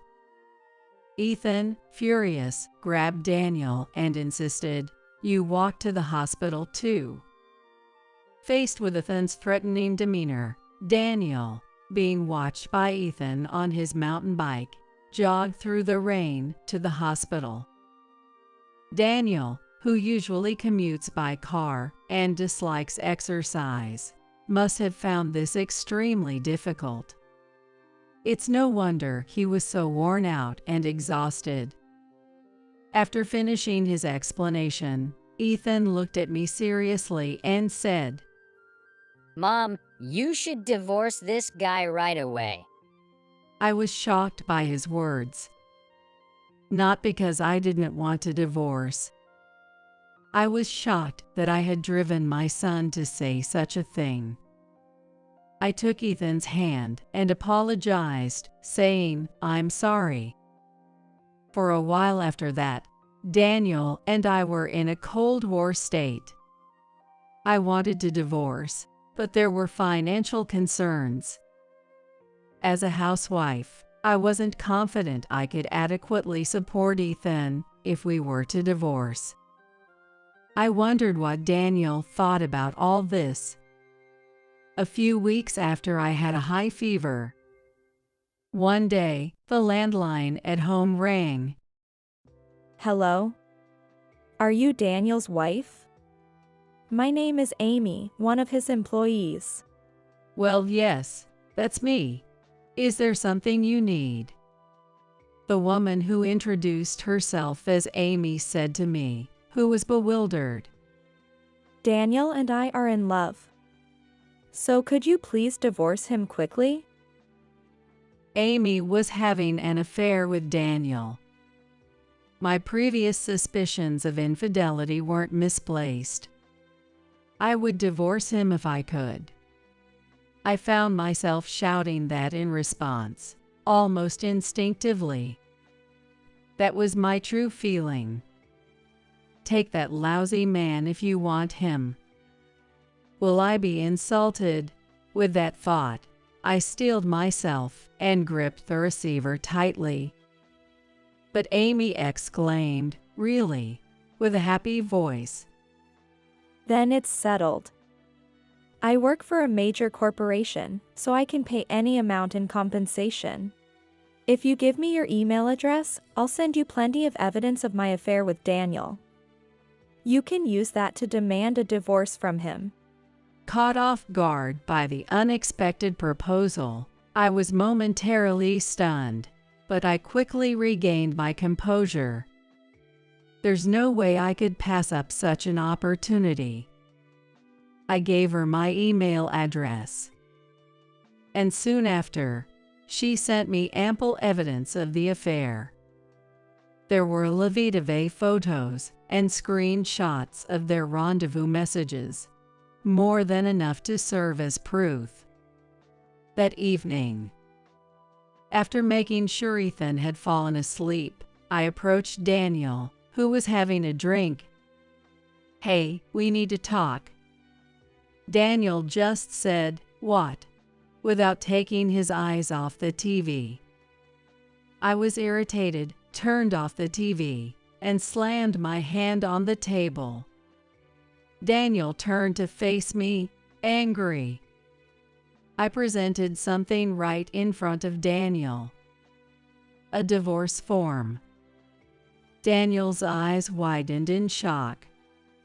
"Let's get a divorce. It seems you have someone else who works for a major corporation and is good at housework." What? Are you saying I'm cheating? If so, show me the proof. Daniel said confidently, thinking he had covered his tracks. I met his challenge and presented all evidences Amy had sent me. His confident expression quickly fell, and he began to look like he was about to cry. What? How do you have these? I deleted everything. A divorce would be embarrassing, right? And doesn't Ethan need a father? And money? Daniel apparently doesn't want other people to think he got divorced because he cheated on his wife. How selfish of him. I'm not embarrassed at all. Besides, Ethan doesn't need a father like you. You've never done anything fatherly before. Don't start saying such things now. As for money, if you truly care about Ethan, you'll provide ample child support, won't you? Finally, Daniel seemed to realize I was serious about our divorce, holding his head and starting to sob. This isn't how it was supposed to go. Half a year later, Daniel and I were officially divorced. In the divorce, I demanded a fair division of assets, compensation for his infidelity, and ample child support for Ethan. Additionally, I demanded compensation for infidelity from Amy, the woman involved in the affair. Since the payments were made in lump sums from both parties, I had no immediate financial worries. I didn't want Ethan to go through the trauma of changing schools, so we moved to a nearby apartment, and now we are working together to make our lives work. It seems that Daniel and Amy started living together. However, both being busy with their jobs, they frequently argued over household chores, each trying to push responsibilities onto the other. Amy's efforts in housework were probably to show her best side to Daniel in an attempt to take him away from me. Once she had Daniel to herself, she likely felt comfortable revealing her true nature. Moreover, somehow, it became public knowledge that Daniel and Amy had an affair, tarnishing the reputation of the major corporation they worked for, and resulting in both of them being fired. They struggled to make ends meet after paying me the compensation in full, but that's none of my concern. Since divorcing Daniel, Ethan has become much brighter and more dedicated to his club activities. I'll be a player for the first time in the upcoming match. Watching him talk happily, I felt deep down that my decision was the right one. Life's gonna be tough from here on out. I never thought she'd be paralyzed from the waist down. That's what happens when she doesn't listen to her in-laws. I could hear the energetic voice of my Mel coming from the landline speaker. One afternoon at my parents' house, holding the receiver in one hand, my mom looked at me with a puzzled expression, clearly not understanding what was being said to her. It seems someone had an accident, and for some reason, she's thrilled about it. The confused mom asked my Mill what's going on. Well, Susan, what do you mean by it's serious? We looked at each other as my Mill laughed over the phone. She had lost her husband early and told my husband and me that she had been living alone for a long time and felt lonely. Hence, she suggested we live together with her. Initially, she said she didn't need us to pay for rent or household chores. However, within 2 months, she flipped her stance, saying, "That was just adult politeness. It's only natural to pay some kind of compensation," leading to repeated arguments. We couldn't fix our relationship after all. I was in a period of going back and forth between my parents' house to carry my belongings as I was moving out of my in-laws' place. My Mill, with her nasty personality, had been troubling me every day. Just like when she showered me with mean comments, she blurted out to my mom, "That's why, my deal, your silly daughter caused a major accident because the brakes wouldn't work. It's weird, right?"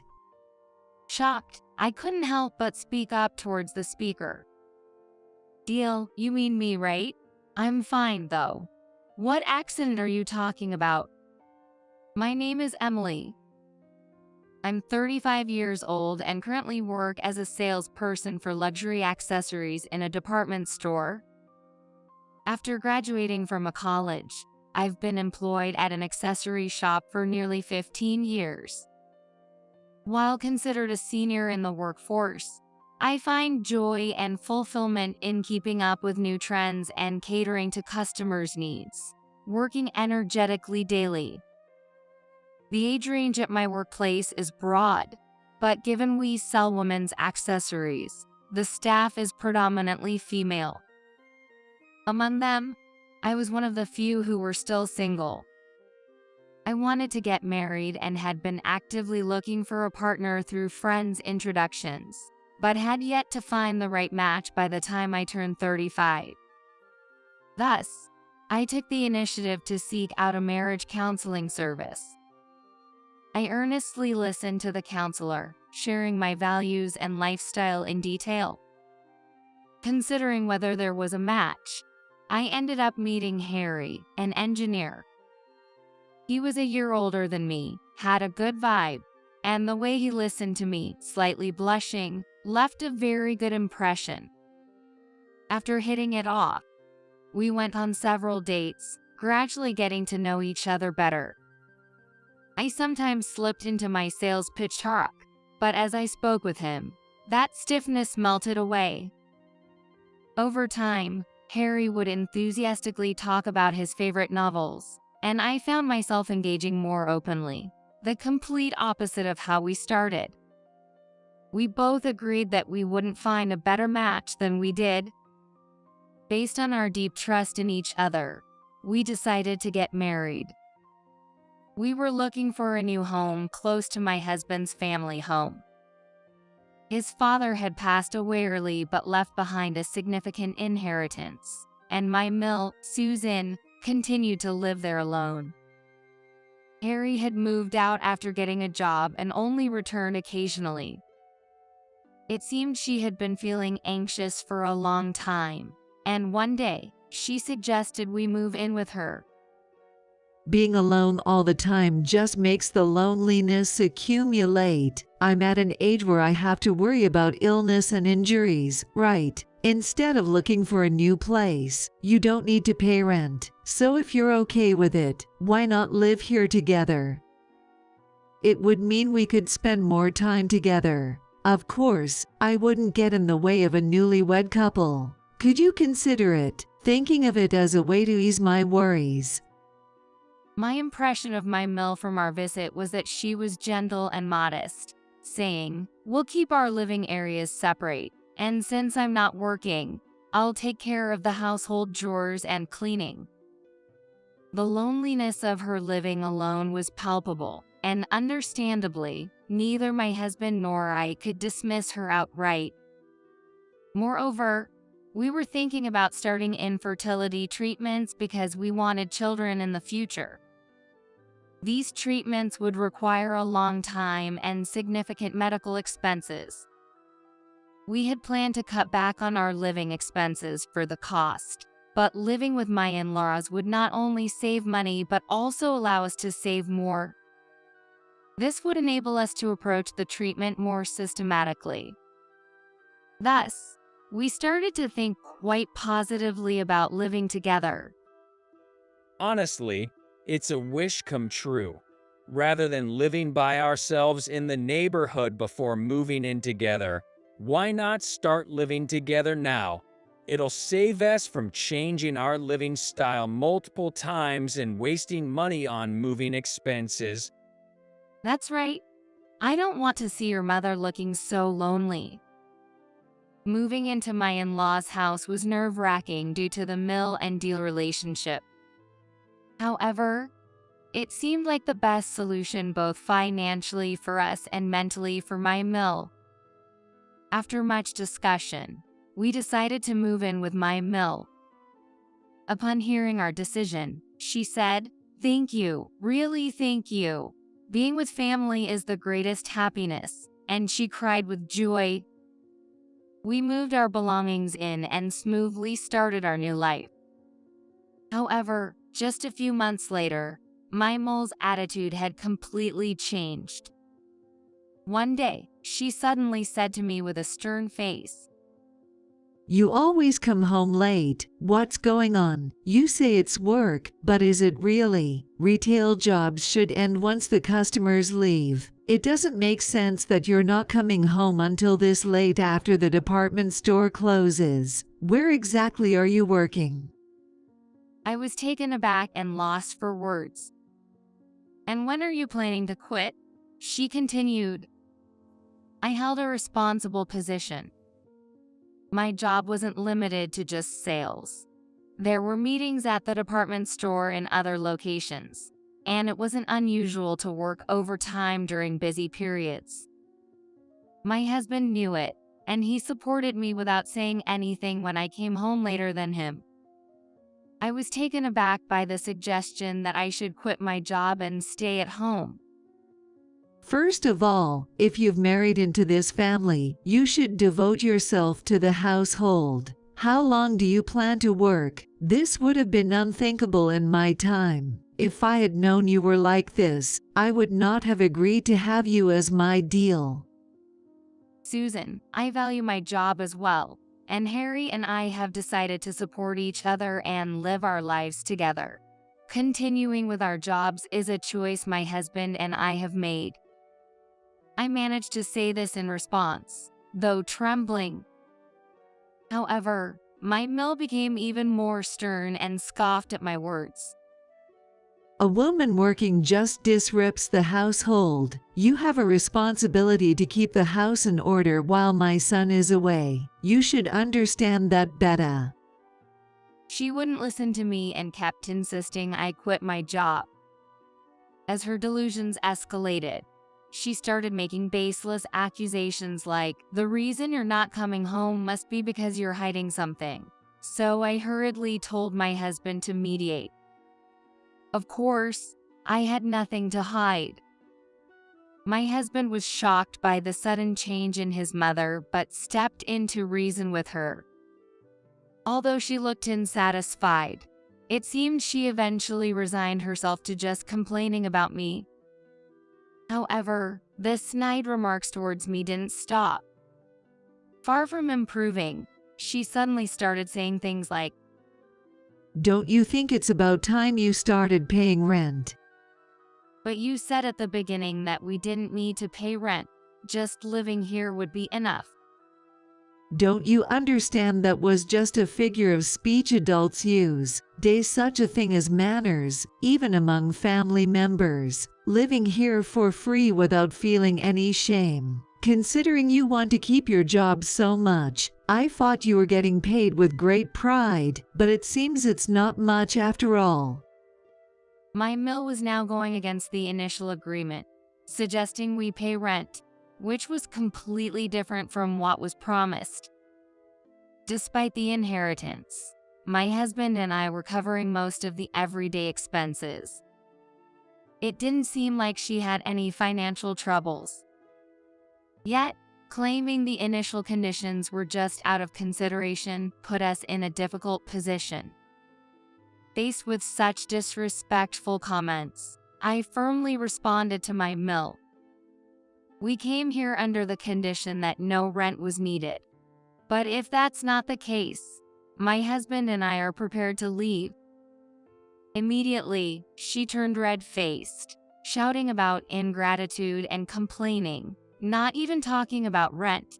You don't even pay a gratitude fee. It seemed she wanted to argue that, even if not rent, we should at least pay something as a gesture of gratitude. Being asked to pay a gratitude fee instead of rent didn't change the financial burden on us. Moreover, the amount she proposed was significantly higher than the rent for apartments in the nearby area. When I brought this up with my husband, we decided to give her a certain amount monthly. She must want some pocket money. Mom has been living alone and managing on her own for so long. If a little whimsy can be solved with money, it should be considered cheap. It seemed my husband was also frustrated dealing with his mother. Though we didn't agree to the demanded amount, settling on a smaller sum as pocket money temporarily stopped her tirades. Though she was still visibly unsatisfied, this solution seemed to settle one problem. Just when I thought that was over, another incident occurred. Linda, my husband's sister, my Sil, has returned. My Sil had moved out after getting married, but due to certain reasons, she had divorced. One day, suddenly arriving with a large suitcase, she declared, "I'll be living here from today." It's also sudden, but my husband was cheating. So I slapped the divorce papers on him and left. Don't worry, I've been a housewife for a long time, so I won't be any trouble.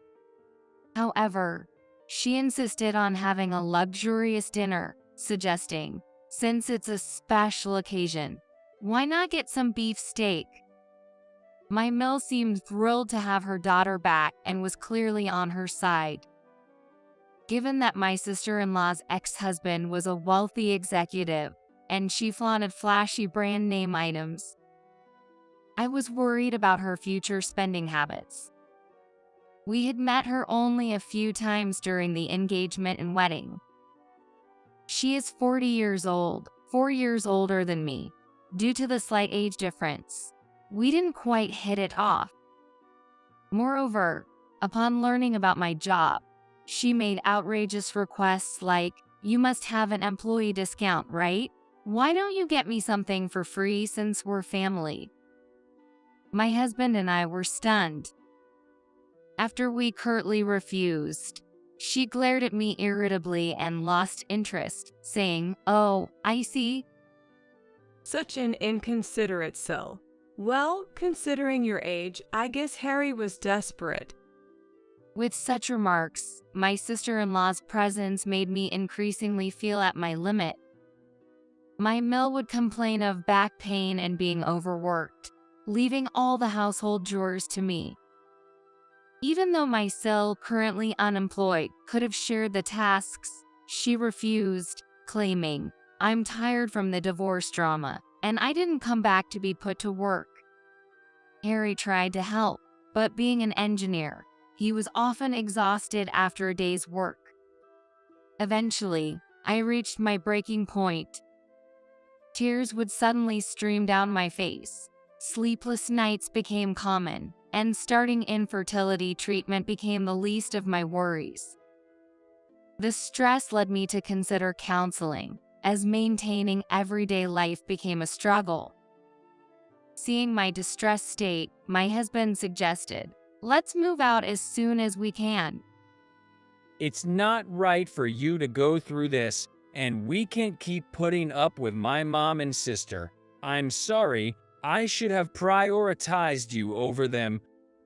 But we don't have the money for that. We can't be worrying about costs right now. The most important thing is your health. He started looking for a new place immediately. However, it was precisely the season for graduations and new school terms, making affordable housing scarce and quickly taken. It seemed like moving out of my in-laws' house would take some time. Meanwhile, my relationship with my still didn't improve and only seemed to worsen. As a salesperson, I used somewhat expensive cosmetics and accessories to maintain a professional appearance. My still being unemployed and short on funds. She seemed envious of my belongings. I started noticing items missing or moved. And when confronted, she would nonchalantly confess. What's the big deal? I like this brand too. It should be okay to borrow a little. These are my personal belongings. Please don't use them without asking. Don't make such a fuss over using a lipstick or borrowing a necklace for a day. We're family, so don't get so worked up. Mom, tell your deal she's being too possessive. Despite multiple warnings, she would bring my mill into the argument, both ganging up on me with petty complaints. My mill would sigh in exasperation and scold me, try to be more accommodating. Just because she's your soul doesn't mean you have to make such a fuss. No improvement was in sight. I put my personal belongings in a locked box so they wouldn't be touched, but eventually she broke the key with a tool. Standing over the shattered remains of the small key, my patience finally snapped. No matter how many times I've pointed it out, nothing changes, and now even my keys are broken. I've had enough. If living together means not respecting each other's belongings, then we can't continue living together. I'm moving out. I declared this to the two of them and started hastily packing my belongings into a large bag. My mill, furious, followed me around, yelling, "Think it over. You can't endure even that much."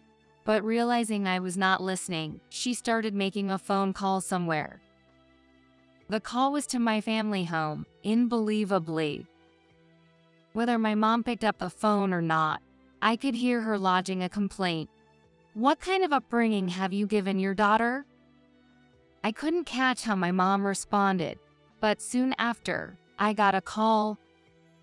Was that call just now from your mill, Harry's mom? She said something really odd. Emily, are you okay? Are things not going well with your mill? My mom seemed to get more worried about what my mill said, but she was furious when I explained the reason. She told me, "Come back home immediately." My husband, upon hearing about the situation later, also suggested, "Once we find a new place, I'll come to pick you up." Encouraged by this, I began to prepare in earnest and left my in-laws' house the next day. Needless to say, none of them came to see me off or tried to stop me. I planned to collect my belongings from my in-laws' house while commuting between my parents' home, my in-laws, and work. A few weeks later, as I was cleaning at my parents' house in the morning before my afternoon shift, the home phone rang. My mom checked and, with a puzzled look, picked up the receiver, saying, "It's your mill." Watching my mom on the phone, she soon made a strange face and signaled to me. Apparently, my mill was saying something odd on the phone. When she put it on speaker, a familiar loud voice, sounding quite pleased with herself, burst through. Life's going to be tough from now on, huh? Who would have thought she'd end up like that? Well, who exactly is having a tough time? What exactly are you talking about? So, deal, my deal. What goes around comes around. Your foolish daughter caused a major accident because the brakes failed. We looked at each other, bewildered. I hadn't caused any accident. In fact, I hadn't even stepped out of my parents' house since this morning. My Mill, even more delighted, kept talking.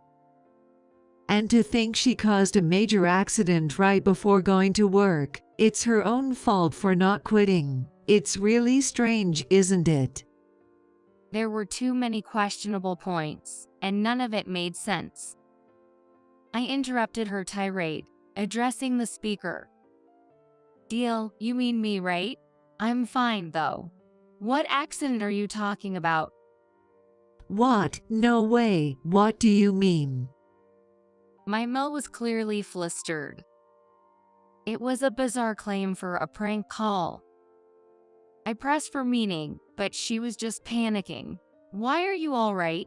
If it's not your accident, then whose is it? While we were going back and forth, my husband, Harry, appeared at my parents' house, visibly agitated. He rushed over and grabbed my shoulders, checking if I was okay. Then, he showed a relieved smile. Emily, I'm so glad you're safe. What's going on? Between your mom and you, what happened? When I asked, Harry suddenly said, my sister was in an accident. Your sister? I'm just glad Emily wasn't involved. We're heading to the hospital now. Can you come with us? Hearing that from my husband, I nodded without hesitation. We took the afternoon off work and rushed to the hospital. When we arrived at the hospital, we were told that my Sil was still undergoing treatment, but her life was not in danger and she was fully conscious. My Mill, who was panicking, had also arrived, and we all were immediately relieved by this news. Then, we went back and forth between the hospital and the in-laws' house, preparing what was necessary for Linda's hospital stay until her treatment was completed. When Linda was moved to her hospital room, she was exhausted, lying in bed in a pitiful state. She was able to have a conversation, so my husband went over to her and started to listen to her story. This morning, when I was getting in the car to go to work, the brakes stopped working on the way and I crashed into a utility pole. I heard no one else was involved, but is that really true? Yes, it was on a street with no pedestrian traffic, so no one else was caught up in it, but your back is. We had already heard about the after effects of the injuries from the accident she caused herself. Thanks to quick rescue efforts, Linda managed to survive but had severely injured her back. As a result, she's now paralyzed from the waist down. She can't move her legs or walk, and living on her own is out of the question. And it seems almost certain that this paralysis will remain as a lasting after effect. As the doctors explained this to Linda, she said, I can't believe it, how can this happen? And I'll sue the maintenance company, trying to lash out in tears. But since she could only move her upper body, my husband was easily able to restrain her. Indeed, the brake failure seems like it could only be due to poor maintenance. I suddenly noticed that Susan, my Mill in the corner of the room, had turned pale. Susan, are you okay? Despite the terrible situation, I couldn't harbor any resentment. She looked like she might faint, so I was worried, but Susan didn't say anything even when I spoke to her. Then, my husband asked, do you have any idea about this? His voice was so cold and stern that it surprised me. I'm asking if you know anything about the car accident.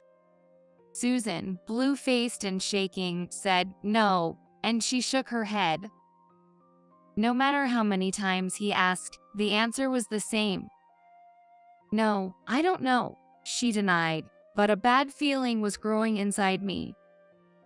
My husband excused himself to Linda and checked her smartphone. All the family cars are equipped with dash cams, and footage from several weeks can be reviewed through a dedicated app. When he pulled up the data from Linda's car and pressed the play button, we were about to witness something shocking. Isn't this Susan? The lights in the garage turn on, and my Susan appears.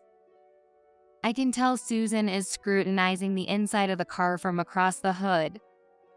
She seems to be thinking about something, carrying items to the front of my Linda's car and squatting repeatedly. Since the dash cam records video and audio, I can hear sounds of something being dragged and her muttering to herself. It's tricky, huh? What? It's this heavy, maybe this way. I'm sure this is the right line. From the occasional words heard, it's clear she's searching for something by crawling under the car. Suddenly, there's a loud snap. She's cutting something under the car. Both Linda and I immediately understand what she's doing, and we can feel the blood draining from our faces.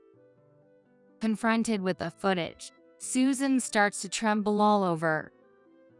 From her voice in the video, terrifying words can be heard. This will send that deal straight to hell. I finally understood her attitude when she called the family home. It seems my Susan was actually hoping I would get into an accident. But it was my Linda, who ended up in the accident. She had mistaken my car for Linda's, but it became clear she had tampered with it herself. Unbelievable. Mom, what were you planning to do if I had died? Linda, furious, confronted Susan, who blurted out in panic, I couldn't tell the cars apart. There was a reason Susan mixed up the cars. As it turns out, Linda and I coincidentally had the same model and color of car. It is a standard black compact. The mix-up came to light the day she moved back in, and we were both quite shocked. Since my parents' home had no parking space, my car was always left at my in-laws. I was planning to leave the house completely, so I left the car when I wasn't using it. It was impossible for us, who regularly used our cars, to mistake them. We each had our designated parking spots in the garage. However, Linda always acted superior to me, choosing whichever spot was more convenient for her at the moment. Despite numerous warnings, she never changed, making it understandable that Susan was confused. I used my car yesterday and upon returning, found Linda's car in my spot. Not wanting to engage, I parked in her spot and went straight to my parents' house. But Susan had no idea about these circumstances. Not being familiar with cars, she unknowingly tampered with it. Linda is sobbing bitterly, blaming her mother. You're the one at fault for not checking properly. Susan, perhaps panicked, starts to lash out nonsensically. It's your fault for not parking in the right spot. What are you going to do now that you're in this condition? What am I going to do? It's my fault. It's not an accident. It's an incident you caused, Mom. Their shouts fill the hospital, creating a chaotic scene. My husband took me out of the room for a moment, and, given that it was clear Susan had intentionally tampered with the car, called the police. Due to the recentness of the incident, the police arrived quickly to handle the situation.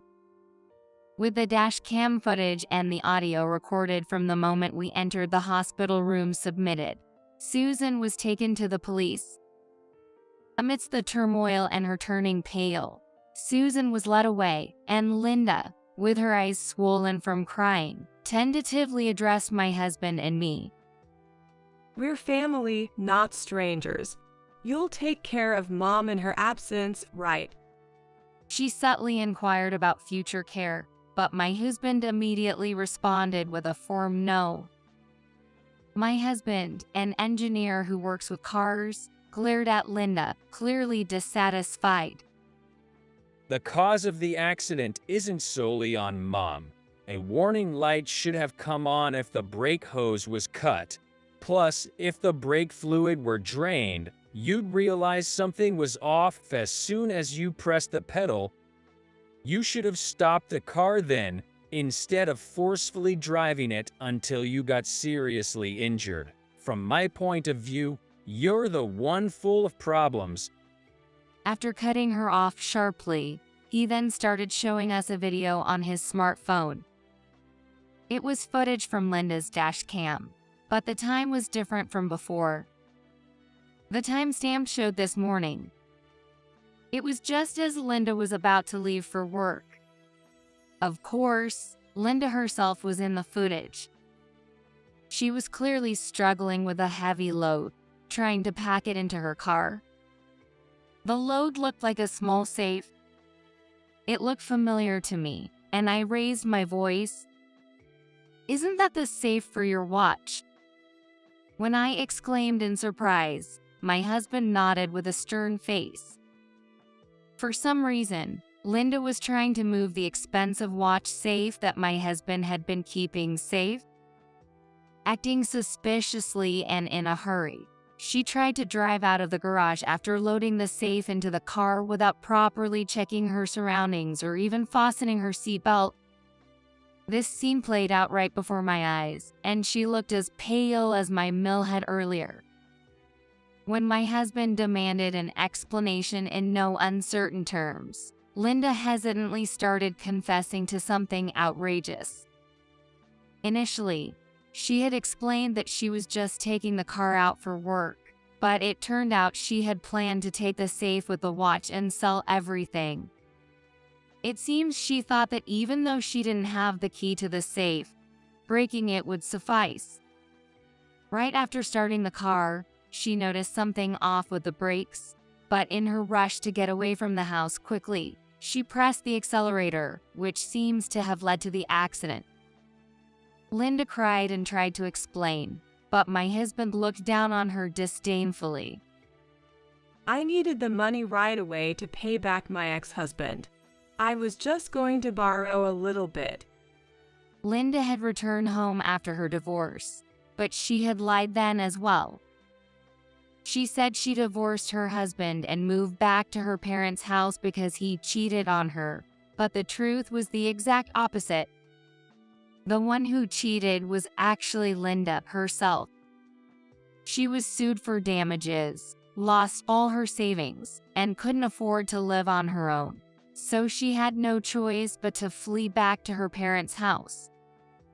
She didn't want to share the embarrassing story of owing alimony, so to save face, she made her ex-husband out to be the bad guy. Since she's not working after moving back, she's losing sight of how to pay off the unpaid alimony. So, she was getting by selling off expensive items from the house without permission. But there's a limit to everything. Eventually, she set her sights on Harry's luxury watch, leading to this debacle. Thinking about the alimony stresses me out, but I felt better while bossing around Emily with Mom. That's why I did such a horrible thing. I'm going to change, I promise. Please don't give up on me. She started saying this in a soft voice as if she was despairing about her future. But when she saw the unimpressed look in my husband's eyes and mine, she seemed to realize she was at a disadvantage. Suddenly, her demeanor changed, and she started shouting, "Don't run away. Support and take care of me," as if her earlier proclamation of change was forgotten. Given her past behavior, such demands were bound to fall on deaf ears. There's still alimony left to pay. I took that accident for you. Ungrateful wretch, ruining someone's life. You guys should pay the money instead. My husband and I listened in silence, but as she grew tired, her panting became more and more incoherent.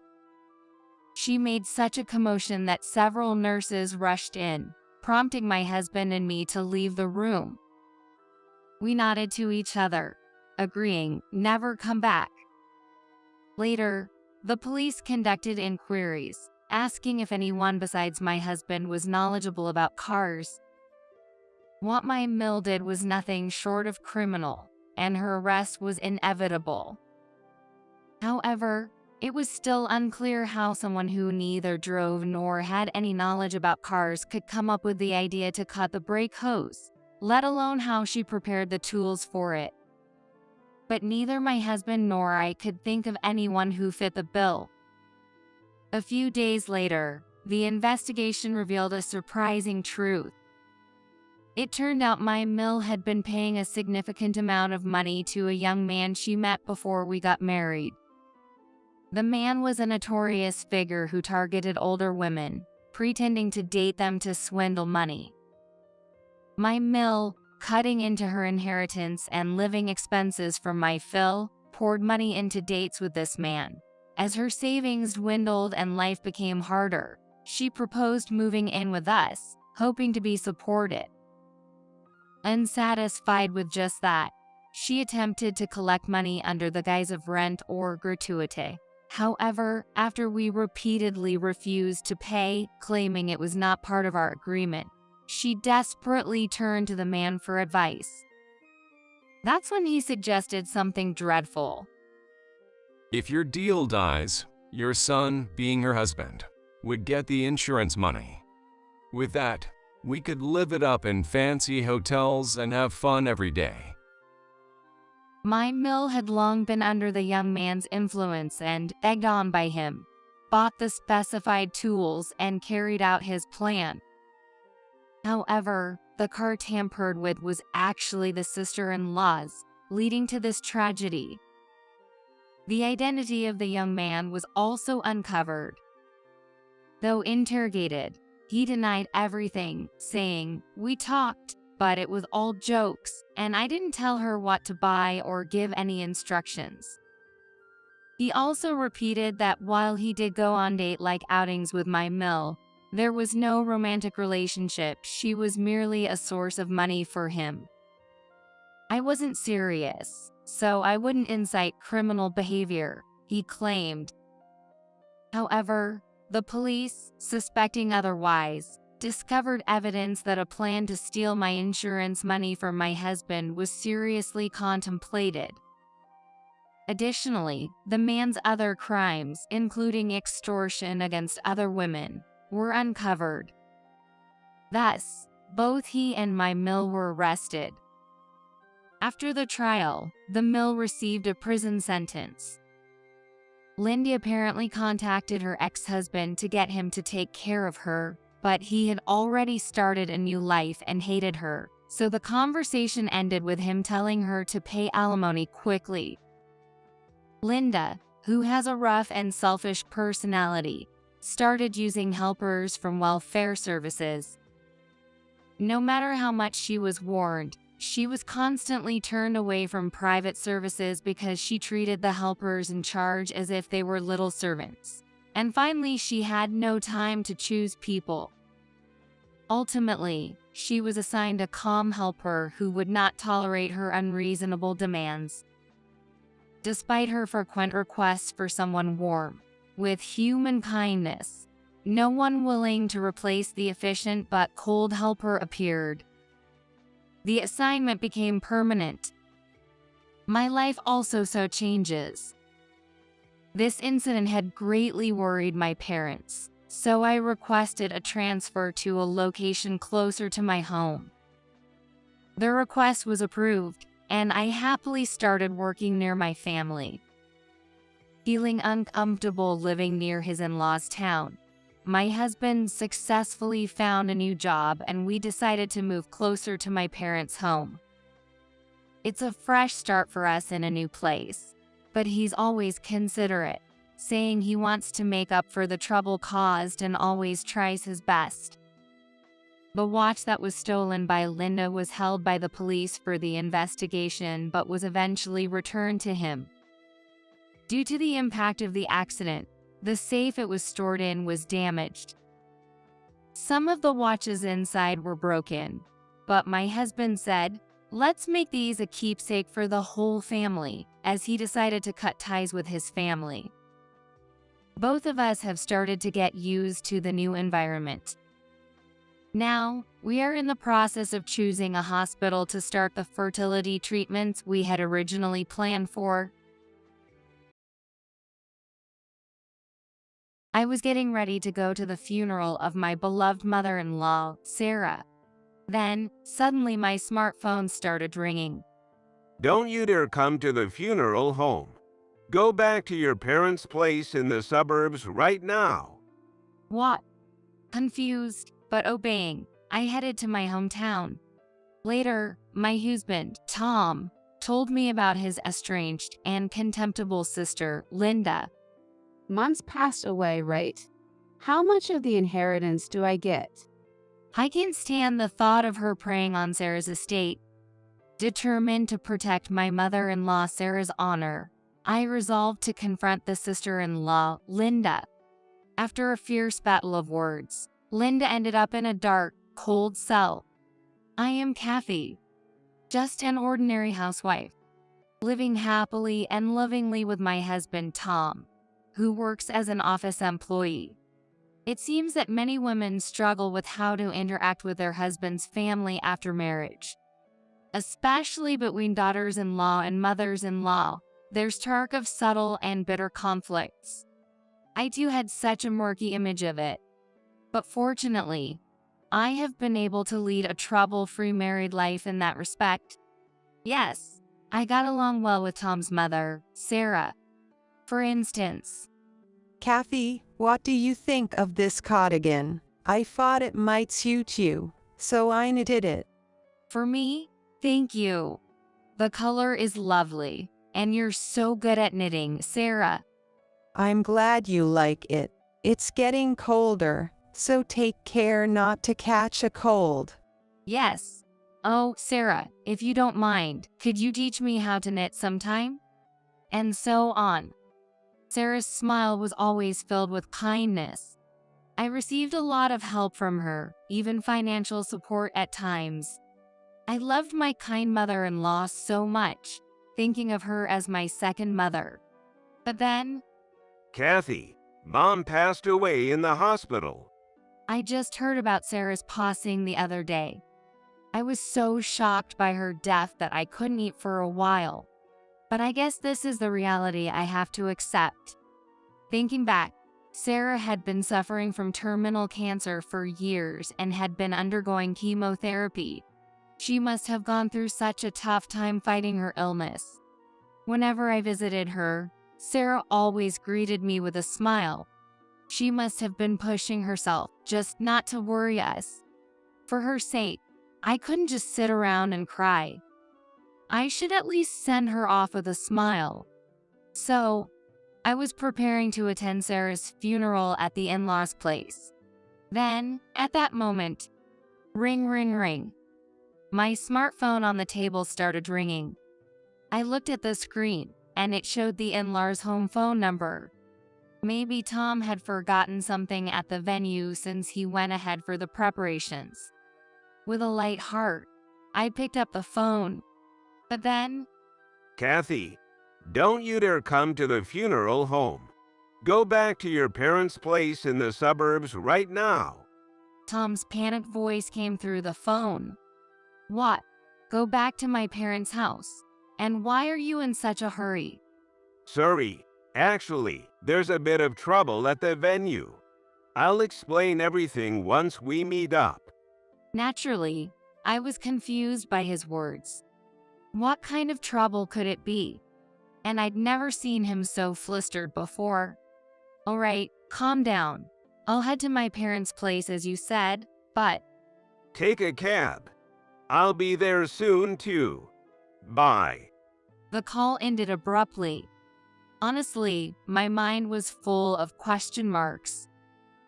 But if Tom insisted, there must be a good reason. So, feeling a strong sense of urgency, I changed my destination from the in-laws to my parents' home. Kathy, what's going on? Isn't today Sarah's funeral? Well, come in first. Let's start inside. My sudden return surprised my parents. When I explained the situation, They were as puzzled as I was earlier. But we couldn't really understand until Tom arrived. We waited at my parents' home, feeling anxious. About an hour later, Tom rushed in. Kathy, are you okay? I'm fine, but what happened to your hand? I saw that his hand was bandaged. He touched his injured hand and looked very troubled. Then, he started to explain the situation at the in-laws and the series of events related to it. Actually, It turns out Tom has an older sister named Linda, 3 years his senior. But this woman, Linda, was quite the black sheep, causing trouble for the family since forever, it seems. I've heard she's been in and out of the police's hands so many times. Who knows? Sarah never gave up on her, always apologizing to everyone around. And she even went so far as to cover Linda's debts. I'll definitely pay you back. Please, Mom. Sarah believed her daughter's words. But Linda reneged on her promise and left home. I heard she's been cut off from her family and has been radio silent ever since. So Linda showed up at Tom's parents' place for the funeral of her mother. After all this time, you'd think Linda had grown up a bit, but then she opened her mouth and, Mom's dead, right? So how much am I getting from the inheritance? Tom was, of course, furious. is that the first thing you say after your mom passed away? He then loudly informed her that she had long been written out of the will. And then he told her that for Sarah, the daughter wasn't Linda anymore, but Kathy. In other words, me. How, Kathy? Who's that? How can she inherit anything when her own daughter gets nothing? That's ridiculous. Linda, learning this, turned red with rage and stormed out. She grabbed Tom's phone, hurled some nasty words at us as a couple, and then left her parents' place, driving off. Tom's hand was bitten and injured during that incident. I locked the phone remotely right away, but I'm afraid she might have gotten our address and seen Kathy's face from the photos and contacts. I can't believe this. I was speechless after hearing Tom's story. I had never heard about Sarah having a daughter, and the fact that she was such a terrible person was a shock. I'm sorry for keeping my sister a secret. It's just family stuff, you know. Tom apologized with a pained expression. We encouraged him while thinking about what to do next. Maybe we should stay away from the house for a while, just in case. The address here hasn't been leaked, right? Yes, it's not in my phone. So, for safety, we decided to stay at my parents' place in the suburbs. The next day dawned. The sun rose, and I could hear the birds chirping. I'm off to work. Call me on the spare phone if anything happens. Okay, take care. I waved Tom off to work with a smile.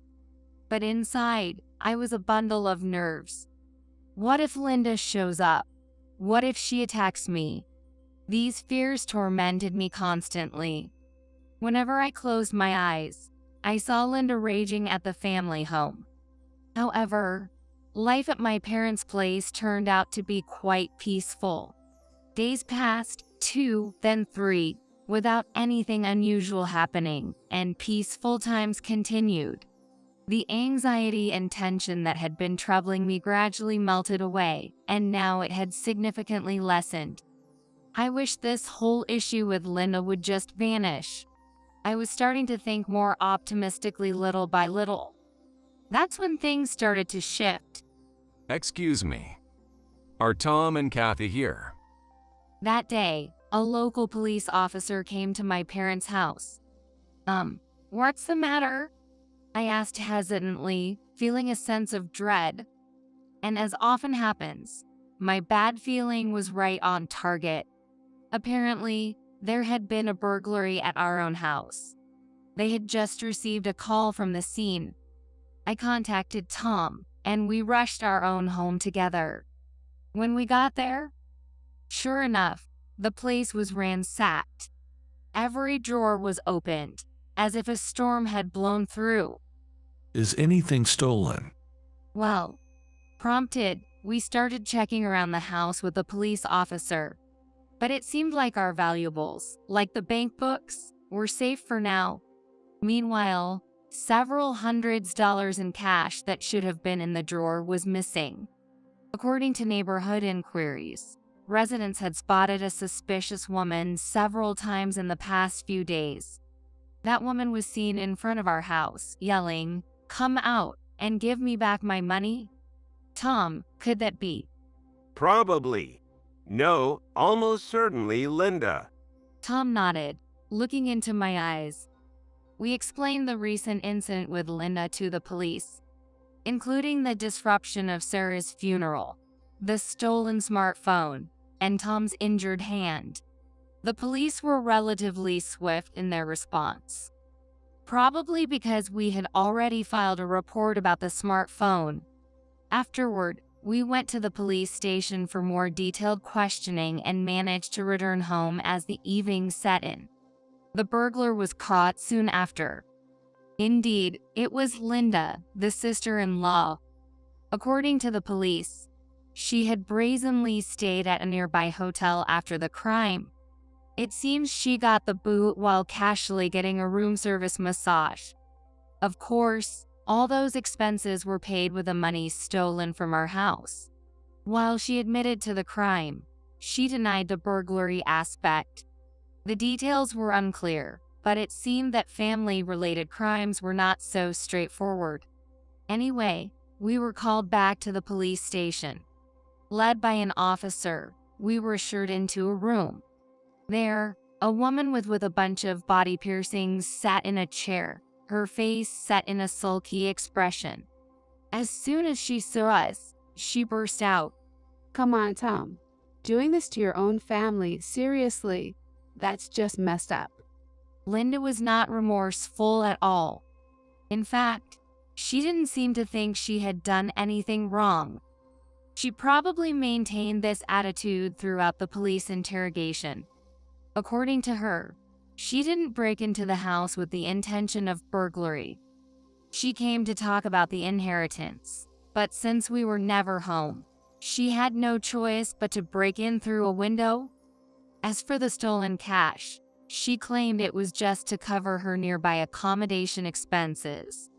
In other words, in her mind, it was all our fault. What a convenient and selfish way of thinking. To think that such a dangerous person bore a grudge against me. What would have happened if I had encountered her alone? The thought made me shudder. Meanwhile, Tom and Linda were locked in a fierce argument. After years of absence, you show up acting like family. That's just appalling. And give me back my phone. Fine, I'll return it. You locked it so quickly I barely got to use it. Just like you. Anyway, family is family, right? Mom and I cut ties with you long ago. So the inheritance has nothing to do with you. Yeah, right. Leaving money to someone who's not her real daughter instead of her own. Was that old lady senile or what? Don't talk nonsense. Before I knew it, I was shouting. I just couldn't tolerate Sarah being insulted like that. In response, Linda glared at me with displeasure and said, "You must be that Kathy woman. The one who took the inheritance that was supposed to be mine, huh?" I didn't take anything. I didn't even plan to. It's just... Just what? Linda advanced menacingly. Embarrassingly, her glare made me cower. The words I wanted to say hid in the back of my throat. Seeing my fear, Linda snorted disdainfully, smirking triumphantly. Then, a police officer who was present coughed and interjected. "Let's all calm down. It seems there's a lot to discuss. So please, have a conversation among the family members first." He must have judged it to be a family matter from our interaction. "We can deal with the report and other matters afterward." With that, he managed to defuse the situation. Later, we arranged for a formal meeting at the in-laws' home. In a room covered with carpets, Sarah's relatives gathered around a large table in a tense atmosphere. Linda was the first to speak. If you divide the inheritance, I'll consider all past offenses forgiven. You should be grateful for my generosity, huh? Linda's brazen behavior was as relentless as ever. Well, that's to be expected. A person who hasn't changed in over a decade isn't going to change in just a few days. Hand over the inheritance. Drop the police report. She was unwavering in her self-righteousness, repeating it over and over. Of course, we had no intention of complying with her demands. I've said it before, but you've been written out of the will, so you can't get anything from Mom's estate. So, why don't you just give me the money after you receive the inheritance? That's absurd. That's not going to happen, Tom said with frustration. I tried to calm him down and asked her calmly, Linda, did you read all of Sarah's will? It mentioned you, you know. I'm not interested in anything other than the inheritance part. It's probably just full of grievances against me. No, Sarah was worried about you. She also had regrets. Then all the more reason to give me the property, right? Linda snorted dismissively. I was boiling with anger. At the same time, I was deeply saddened. She only saw her parent, Sarah, as a convenient tool or something. I think Sarah left you nothing because she realized money couldn't change you. I continued without waiting for her response. I cannot give a single penny of Sarah's money to someone as despicable as you. What a thing to say. How audacious for a total stranger, not even related by blood. I won't be lectured by someone who disregards familial ties. Faced with my direct confrontation, Linda was momentarily taken aback. Then, her eyes narrowed sharply, glaring at me. Her expression was ugly, terrifying. But this time, I couldn't look away. There's nothing more to discuss. Please leave. I stood my ground against the intimidating Linda. Soon enough, whether out of rage or perhaps fear, she leaned across the table and tried to grab me. But she was quickly restrained by Tom and the other relatives. 10 minutes later, she was forcibly removed by the police who had arrived. Throughout, she continued to hurl insults, but by the time she was put into the police car, she was visibly deflated, her shoulders slumped. Later, I heard that Linda was sent to prison. Our complaint was officially accepted. Apparently, she had a significant amount of debt borrowed from loan sharks. Her fixation on Sarah's estate likely had these hidden motives behind it. Regardless, she was destined to lead a wretched life, never seeing the light of day again. A parent's heart unknown to the child. It's just desserts for someone like her. Back in our neatly tidied home for the first time in a while, we reflected on the recent events. While gazing fondly at a photo of Sarah, Tom said, I was really surprised to see you so boldly standing up like that. Kathy. Well, I read Sarah's will, didn't I? Actually, I had read Sarah's will again the day before our confrontation with Linda. I hadn't really had the chance to absorb it before. It was filled with her passionate feelings, almost like a letter. Every word she wrote stirred something in me. Sarah always cared for her child. Without harboring any resentment, she was just concerned. And she departed bravely into the sky, wishing for our happiness. She must have wanted to do so much for her biological daughter. Holding the cardigan she had given me, I clenched it tightly, tears welling up as I remembered Sarah. Trying to comfort me, Tom said, Kathy, could you maybe knit something for me too? Yes, of course. I'll show you the knitting techniques Sarah taught me. Smiling, I wiped the tears from the corners of my eyes. We will make good use of the inheritance. For Sarah's sake, I firmly vowed to live a happy life.